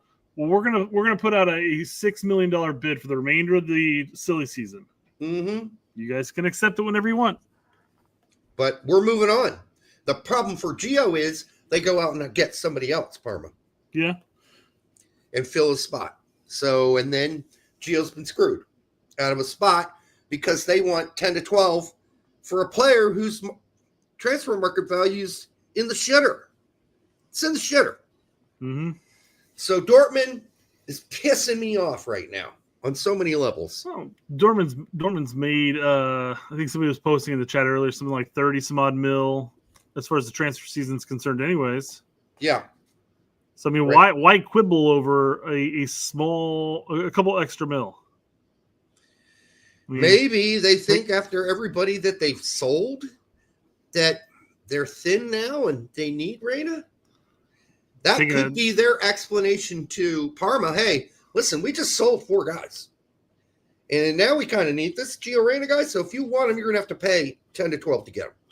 Like, those are the kind of crazy arguments that agents for clubs make. So, just telling you. Yeah, I don't know. I mean, the argument against that would be like, yeah, you guys might need him, but you're going to lose him on the free, like you said, by January. That's the other counter argument. Yeah. His agent's already going to be out there talking to people and finding the most interested option, because it's not going to be in January he'll sign with them, but he can sign the pre-contract. No, the contract to intent, the intent to sign. The counter argument to that argument from Dortmund is from Parma. Oh, yeah? Okay, well, you know what? You're going to lose him for free soon. Nobody else is making the kind of big offer we're making for him. So, hey, either take our deal. We're going to leave it on the table. You got a few weeks to figure it out. If you don't, fuck off. Because we're moving on. If I were Parma, this is what I would do. Because, I mean, obviously they're not just offering the $6 million. But they could say, hey, are you officially rejecting our $7 or $8 million bid? Yes, they Dortmund's are. like, yes, we are. And like, all right, we'll throw out the $6 million bid for you for him now, and we'll keep it open until the end of the silly season. I mean, you could keep it open, but that means you can't come in with a week left and go, remember when we offered you 6? Yeah, we're going to offer you 4. That's what I was saying though, because they didn't offer 6. They offered like 7 to 8 area. Yeah, that's why I was saying that's why I said the drop would be down to 6. You can probably go more than that too, but I've heard conflicting. I've heard from 6 to 8 is what they've offered so far. That's kind of what I wrote in the one thing earlier. Yeah. So if they're offering 6 right now, hey, when that's 1 week, 3 days left, you're like, how about 4? How about 3? If you're right, if you're right and the reports are accurate, that's more along the lines of like 6, and absolutely drop that shit down. Yep, I'd say pay now. I mean, you're going to take pain now because you were too stubborn to take our original deal. And I don't know, because we're not seeing a whole lot of other talk around Gio Reyna. So, not for the price that Dortmund's asking now. Nope. Paxton's back with Frankfurt right now. Yeah, they actually put that little tweet out, which is always a good sign, which means he'll probably be staying, because you don't put these out for players that aren't going to be around. if you're the official Twitter post for Eintracht Frankfurt. So it's he's partaking in the preseason at this point, which is a positive. I mean, the silly season is still here. Somebody could come by. Utrecht could come back and say, "Hey, we'd like to get him for $1 million on the loan again." The problem, and they might take him. The problem with that is Utrecht can't afford him now, because his worth is just gone so far up because of what he did at Utrecht last season. So now, if they want to loan him, they'll probably have to loan him, and they're probably going to ask for $2 million. Well, they could, yeah. But I mean, similar scenario. You're playing with fire there, so you either loan him out for the full season where he's going to get a shit ton of playing time, or you have, you actually have expectations of him performing at Frankfurt. If I'm right, and this transfer season, Frankfurt are going to lose a handful of players. Probably they're going to need Aronson. So I think he's going to stay. Well, I mean, we've already paid for him. You might as well trot him out again at this point because he's had a season and a half at Utrecht, or at least elsewhere. Only a season at Utrecht, right? I like that our friend Edgar's like, hey, Aronson, make sure you have a talk with Nathaniel Brown about U.S. men's national team. Yeah. Well, Cole Campbell too, right? Yeah, I don't know if that's going to help. Really, unless somebody talks to Nathaniel Brown, period, from U.S. Soccer, which nobody's been able to confirm or not confirm. It's sad that we're here. You'd be like, hey, Brown, you interested in playing for the U.S.? Yeah, sure. Well, here's Poach's number. Just give him a call. And I am holding Alexi to his agreement. I don't know if he agreed or not. I just told him in the interview, if he gets a chance to interview Poach or anyone at U.S. Soccer coming up on his show, you have to ask them about Nathaniel Brown, because no one else will. No one else will. Has he been called? Has he been contacted? Did you send him some flowers in the mail? Some chocolate on his birthday? What's going on here? If your answer, if your U.S. Soccer is, yes, he's been contacted, but we have no comment on that particular topic, I'll live with that. I'll live with that. But somebody asked the question, right? I do not want to read another article going into this season when they interview Nathaniel Brown from some local Frankfurt paper. I do not want to read that he's still not been contacted by U.S. Soccer. If I read that, I'm going to lose my shit. I'm going to lose my shit. All right. Julian Vivas for $4.99. Brown in the USA. Will Poach contact him? Is it over for him to play for the U.S. men's national team? No. Also, might go to Bosnia. Okay, Bosnia. We finally. Okay. Somebody had it. Yes. Well, yeah. I mean, that makes sense. Him moving to Zenit, little weird. They can't play any ball, European ball. Moving to Russia right now, not the coolest thing to do. And, no one can watch those games, so he'll disappear off of most people's maps, not Bosnia's, but most people's. I think staying in Argentina would be the better option at that point. Continue developing there. You'll get other interests, maybe. I'm surprised he didn't work out in MLS outside of his. Well, I'm sure he would have. How do you not beat people up? And you breach contract, go and play some Sunday indoor league. And then punch somebody out. Yeah, that's not good. He's got a really bad temper, Motko. But, something we kind of need on our team. Not a bad temper, but he's a tough guy. He was like a judo world champion, youth world champion. Did you know that? No, but I could see it. Yeah. Fair enough. Jesse Negron for $1.99 says, when are you guys going to do a hog reveal? Is that what you call your penis, Brett? Sure. Yeah, it's a hog. No, unfortunately, Derek and I both like our YouTube channel. Yeah, so slapping our hogs on live. Maybe on our Patreon. Something we haven't touched in like a year or so. Right. Now, I do wear this blue shirt often, but I don't wear anything below it. So I guess we could have that accident. That's why Derek always covers up his camera. That's right. When I get up, you don't want to see that hog, baby. It's a lot bigger than Trump's weenie on the new South Park. Yeah. Yeah. What the hell is that? What the hell is that? It's like for the picture you sent us.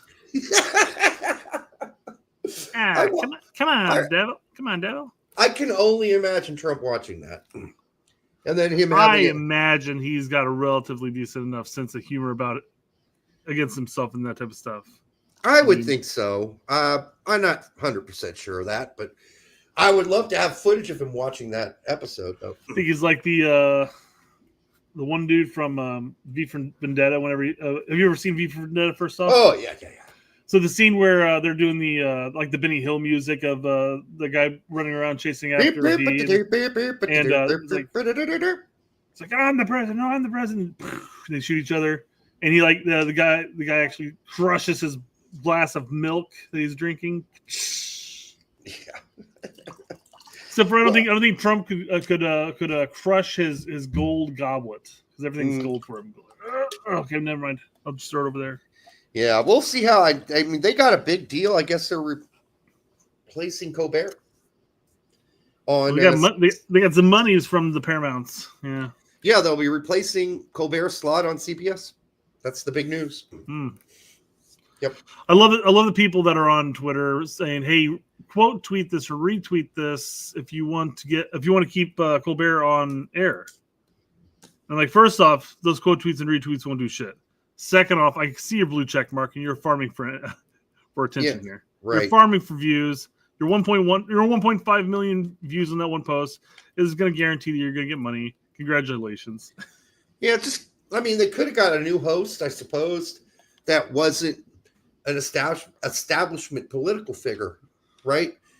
That would be another option. Just a comedian. I feel like they're losing something like $40 million a year or whatever. Yeah, they were. So at that point, you got to have to just shut it down, regroup. The Late Show is always going to come back, but they got to regroup and figure something else out. Do you think Colbert will go back to the old channel and do his old role again, or has he been himself? Doubt it. Yeah, because I think people he didn't carry over the character from Comedy Central to his show. He could go and rejoin he could rejoin with Jon Stewart. Jon Stewart, maybe. Jon Stewart was in the audience for his last show or whatever. I don't think he can go back to playing that character anymore that he did on Comedy Central. I don't know. We'll see. Maybe he can. Just in the ground for Dylan and says, to be honest, Alexi didn't even seem to know who Brown was. I think he knows who he is. Now, since Fox lost the rights to cover the Bundesliga, it seems like they've totally ignored that league. I'll be honest with you. They don't cover it at all. And they don't talk about it on Alexi's show. So it could be that he didn't know who it was. And somebody mentioned in the comment section, or at least on Twitter, I'm not sure which, that they're like, oh, it surprises me how much Alexi doesn't know about whatever the player pool or U.S. soccer or whatever it was. And I go, there's a lot of soccer out there. There's a lot of stuff for people to fill their brains with and only so much space. I feel like I'm pretty knowledgeable, but then the chat always corrects me every show. Yeah. So, there's only so much you can retain. Well, I was kind of joking on the show when I said I'd like to go head-to-head with Messi. The amount of knowledge in my brain about this game is, for whatever reason, it's in there. I can't always remember names at this age. I do forget things. But I'm not beating Messi. That guy's a computer, dude. Fucking Wikipedia is what he is. Yeah, it's crazy, that guy. So I was joking when I said that. But, I do know and remember a lot more than people can because they weren't around for a lot of it. Yeah. So, and because I was the creator of the Yanks Abroad list, and I did that religiously for 20 years. 20 years. I just recently stopped doing it. You did it for shits and giggles. I stopped doing it about a year and a half ago. I stopped tracking and following and tracking and documenting every American playing abroad.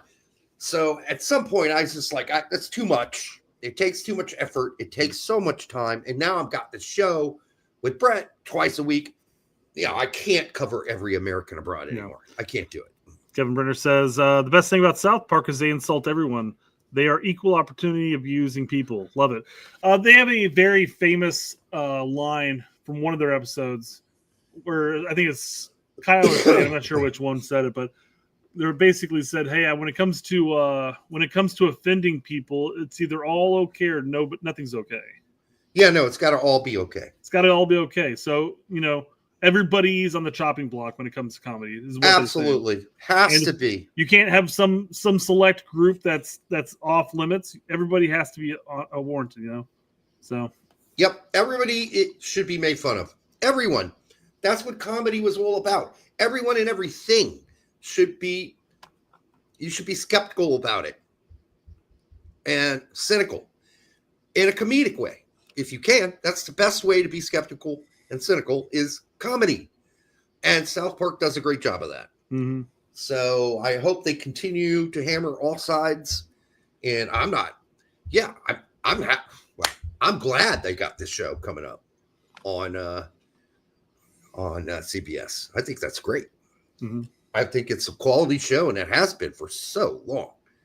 So we'll see what happens. Well, they're ahead of the game, quite frankly. They're always pushing the limits, and I think that's what people like about all the stuff they do. So when Biden's president, there were Biden jokes, a lot of Biden jokes on South Park. Now Trump's president, I would expect there to be lots of Trump jokes. Hey, that used to be what Saturday Night Live was at one point. Yes, you literally whichever group was running the country at the time was the butt of the joke. Jimmy Carter's president, you make fun of Jimmy Carter. Reagan's president, you make fun of Reagan. That's how it used to work. All right. Tack uses his telekinesis to give me PD. Not cool. Ooh. Why would that's something that you can give with telekinesis. Maybe Tack's a Jedi. And he's like, ooh, Jeff Carey can't get it up. Ooh, bending Jeff Carey's dick. We're back at this. Is a penile dripping? I thought it was a penis disfigurement. Yeah. Penis. No. Peyronie's disease. Oh. Peyronie's disease. P equals penis dysmorphia. Is everybody an hour behind on our show? No, we just brought it back up, man. That's okay. No, it is Peyronie's disease. It is a real thing. It's when your penis gets bent. And it's apparently really painful. Or can be really painful. There are cures. There are things you can do for it. But I had to teach it last season. So, because in anatomy, season's a unique way of wording that, but okay. Well, school year, I had to teach penis diseases and dysfunctions. That was part of what I did in my anatomy class. And I'm not a science teacher, so I did my best. Yeah. We had some shits and giggles. You know who else did their best? Gave my best, but I guess my best wasn't good enough. Doug McIntyre, Landon Donovan, and Tim. Did what? Put a squad together? They did their best. Together? Well, they each put out their own different rosters. Oh. Yeah. So here's Doug McIntyre's 2026 FIFA World Cup. Gonna say this. I want to make it clear. Doug and I have nothing going wrong with each other right now. All right? So yeah. Doug's got a good sense of humor. I will give him that. All right. He still hasn't asked Poach about Nathaniel Brown, but hey, at least he's got a sense of humor. I know that personally now. All right. Yeah. Pepe, okay. He's got what we got up top, I think. Top 6, I think, pretty much. I know we're going to get all of a sudden, we're going to get shit about not having Balogun and Pepe's crap. Come on. What are we doing, Larry? All right. Tillman, Adams. What are we doing? McKenney, Jedi, this writes itself. Who's the guy to keep her? Doug's got pretty much the whole 11. No. And then Turner. Ooh, boy. Let's take a look at their subs. He's got Freeze, Stefan, Arston, Freeman, McKenzie, Zimmerman, Cardoso, Berhalter, Musa, Tessman, Luna, Aronson. Although I don't know which Aronson. I'm guessing that's Brendan. Yep. Wright, Balogun, Sargent. So no Scally. That's crazy. We miss anyone else besides that? You say Moose was on there, right? Yeah. Okay. Yeah. I mean, listen, if he really believes that Berhalter's a huge believer in Arston and Freeman, I can't criticize him because right Berhalter? And Berhalter, I think that Poach has those three players scribbled in on his list for sure. Yeah. I think you said Berhalter has favorites instead of saying Poach. Oh, yeah, Poach. Sorry. Yeah. So he's trying to do his best Poach, which is what you should do when you put out your 11. You should be thinking, what is Poach probably going to do? So you're trying to give a list or put a list out that's realistic, not with a bunch of weird-ass players that are not going to make the team and have never been called up before. Mm-hmm. Okay. Pepe, Weah, Pulisic, they just flip-flopped. Weah and Pulisic. He did. Tillman, McKennie, Adams, Robinson, CCV. Guess Landon's thinking Ream's going to fall out of favor with Poach. I don't think so. Mm-hmm. Yes, he did put Pepe. The Sailor Man, right? Yeah. No, I mean, yeah, I mean that CCV Ream spot is up in the air, quite frankly. I mean, I think most. Is it? Well, I mean, you and I are in the agreement that it's Ream. Well, And not actually, because we think it should be Ream, but because Poach is going to pick Ream. Yeah. Plus, I mean, even though Ream has had issues periodically, he's probably been the most consistent one in that spot. And he's been called a leader by Poach. He's been called El Capitan. Yeah. All kinds of really nice things. So CCV wasn't even in this last camp. So something magical is going to happen. Going to have to happen for him to win that spot by the World Cup.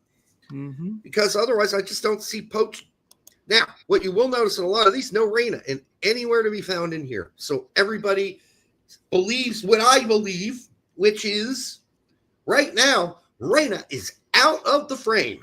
He's not even in the frame. Poach does not see him right now. So that's where we're at. There's a Balogun. And listen, I'm not losing any sleep. Balogun, Pepe, I don't give a shit. As long as one of them's healthy, play them. I don't care. You can flip a coin for me before the game. I don't care. Yeah. I really don't give a shit. Tillman out wide left. Yeah, we talked about this with Braden, I think. I think Tim just simply rates Pulisic as more of a 10 on the U.S. national team. Give him the ball. He's going to move the ball around the pitch and et cetera, et cetera, et cetera. But I think that really takes Pulisic out of his wheelhouse, his biggest strength, and that's getting the ball out wide and taking players on. Yeah, but I guess if you're thinking Poach again, we've seen Poach put Pulisic in the CAM spot. Mm-hmm. Maybe Poach really believes in that. So, again, maybe they're trying to mind meld. We've got two Stefans in a row, though. I find that really interesting. There's no doubt that Poach wants to play Stefan. He's tried twice, and both times he was injured. Mm-hmm. So, 69 likes, baby. That's what we have. We have 69 likes on the show. Oh. Okay. I'm like, who's 69? And 69 likes, baby. All right. That's disgusting. Also, for the almost 700 of you here, make sure you like, subscribe, share it with your grandma, both on Twitter and YouTube. I'm guessing most people are here on Twitter because that was the trend last time. Shitload of people here on Twitter. Yeah. Larry says for $2, theater kids need to get used to 10 brothers plus CP. Okay, don't we almost have that? So we got Pulisic. Okay, Balogun brother, Tillman brother, Ways brother, McKay's brother, Adams brother, Guest's brother, Richard's brother, Robinson's brother, Stephens brother. Oh, Ream. Yep. Ream and Pulley. Like, if that's not satisfying to you, Larry, this is not satisfying from your very specific myopic point of view.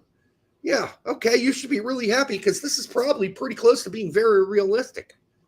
Yeah, Pepe and Pulisic in this one. I know. Larry doesn't like Pepe at all. Yeah. Justin Stern for $2 says Poach managing January camp early ruined everything. What do you think he means by that, Brett? Managing January camp early.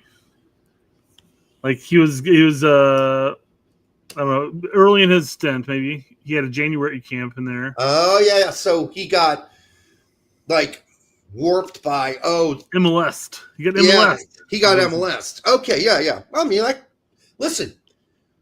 I mean, you grow fondness for those closest to you.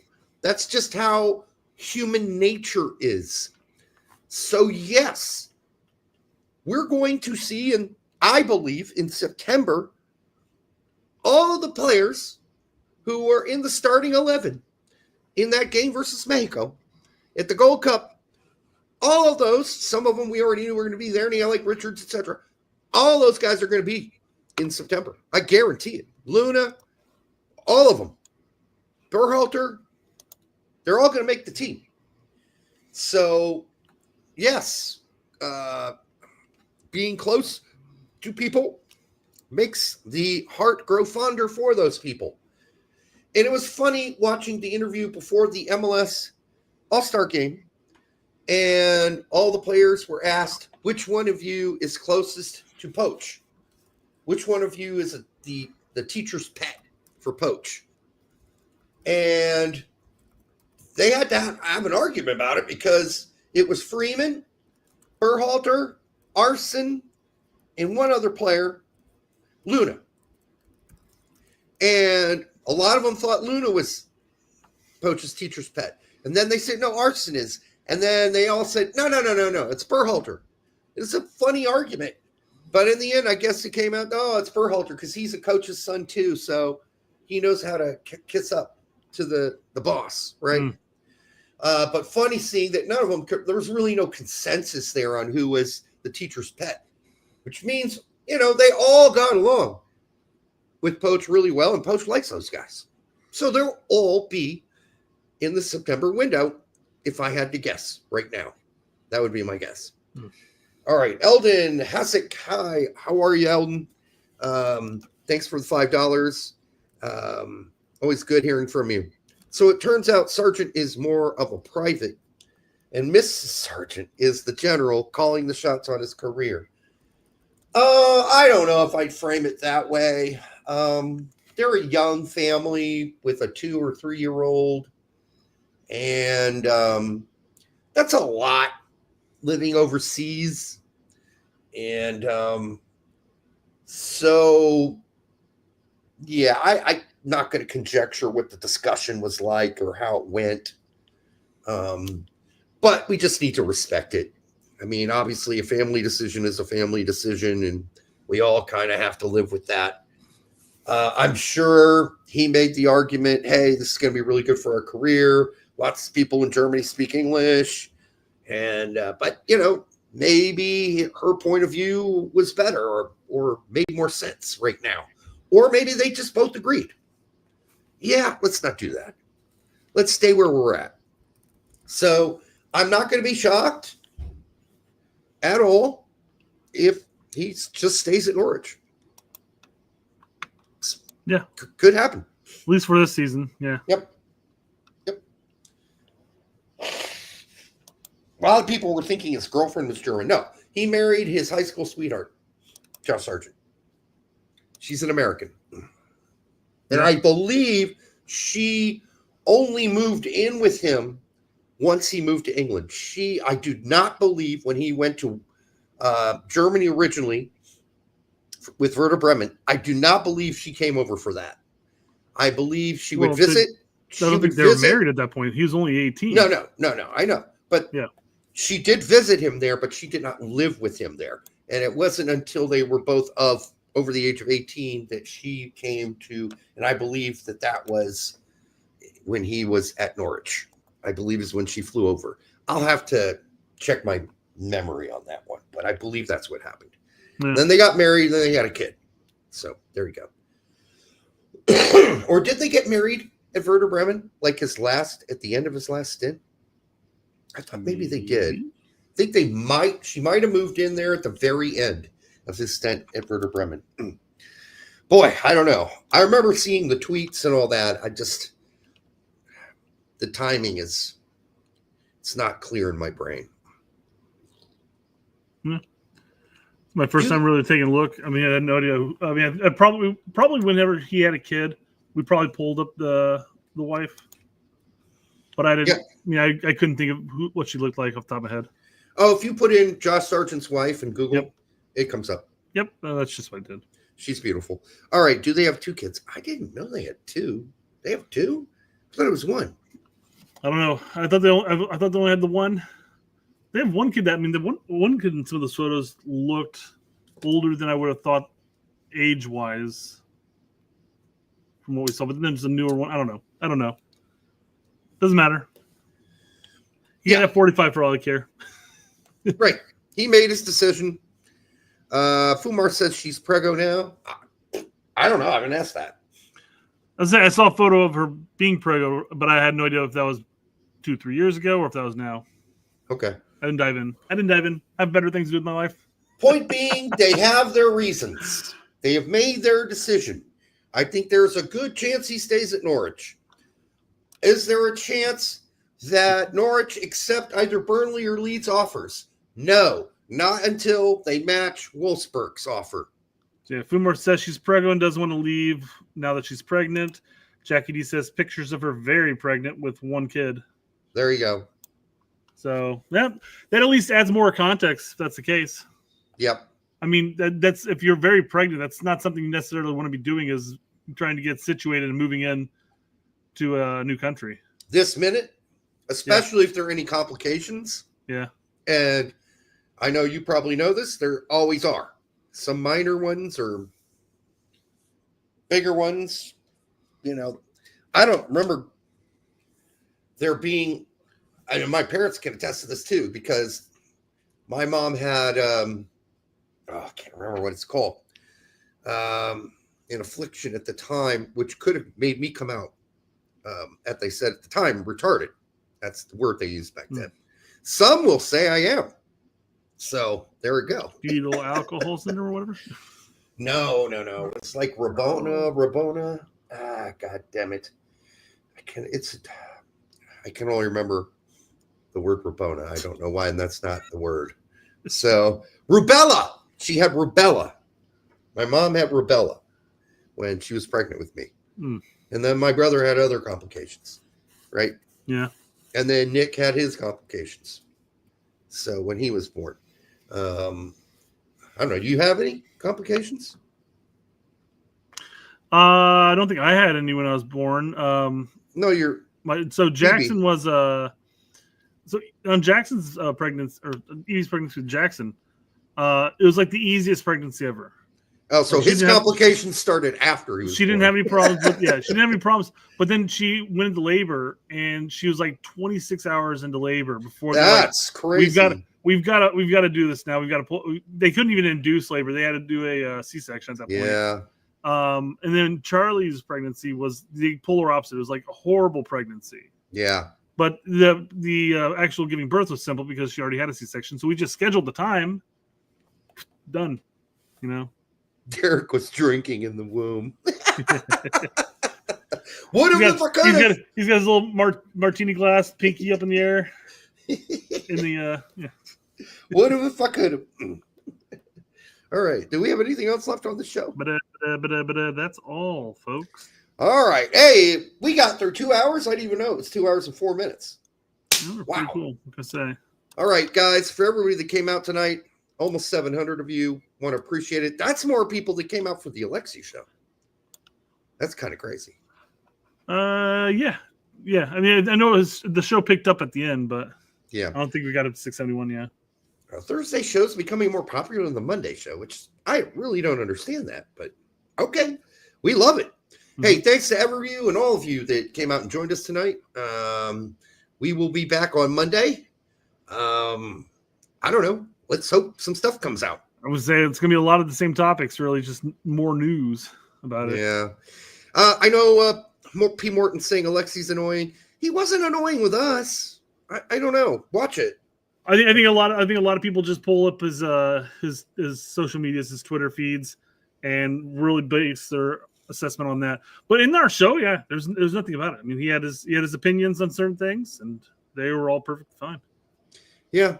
Yes, we have noticed that our subs have been going up and growing. We appreciate that too. Thank you for hitting the sub and like buttons. Those do help. I don't know how people are finding us. I know that on the algorithm, our show gets pushed to me on YouTube constantly now. Like, yeah. I might click on and watch like 10 minutes and then click off of it. Don't you know why? It pops back up again. Like, you haven't finished watching this, dumbass. Yeah. Well, yeah, they'll do that for stuff you start watching. They'll keep posting because, like, clearly he's interested in this. But the reason it's hitting the algorithm better and better now, even our live shows being this way, is we're finally fully monetized. We get no more limited bullshit. Oh, yeah, that helps too. I had to go back through months and months, if not year, worth of shows, and have them manually review each show to make sure that it wasn't a limited monetization. And we overturned every single one of them.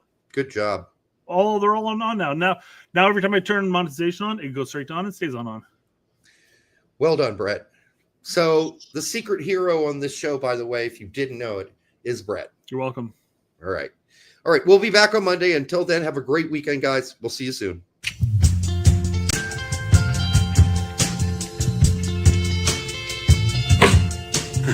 That hurt. Blowjobs are a no for me. It is a skill. It is a practice skill. It is a necessary skill. The secret to a great blowjob is saliva, saliva, saliva. It's important for us to learn from this because I think we lose because we beat ourselves. You need to swallow it too. I don't understand the problem here. The people don't understand esophagus is the main player of the game. Try to stay away from it as much as I can. You can start by licking the dip. I didn't understand it, but Patrick Agyemang to Bambi or a newborn giraffe or what.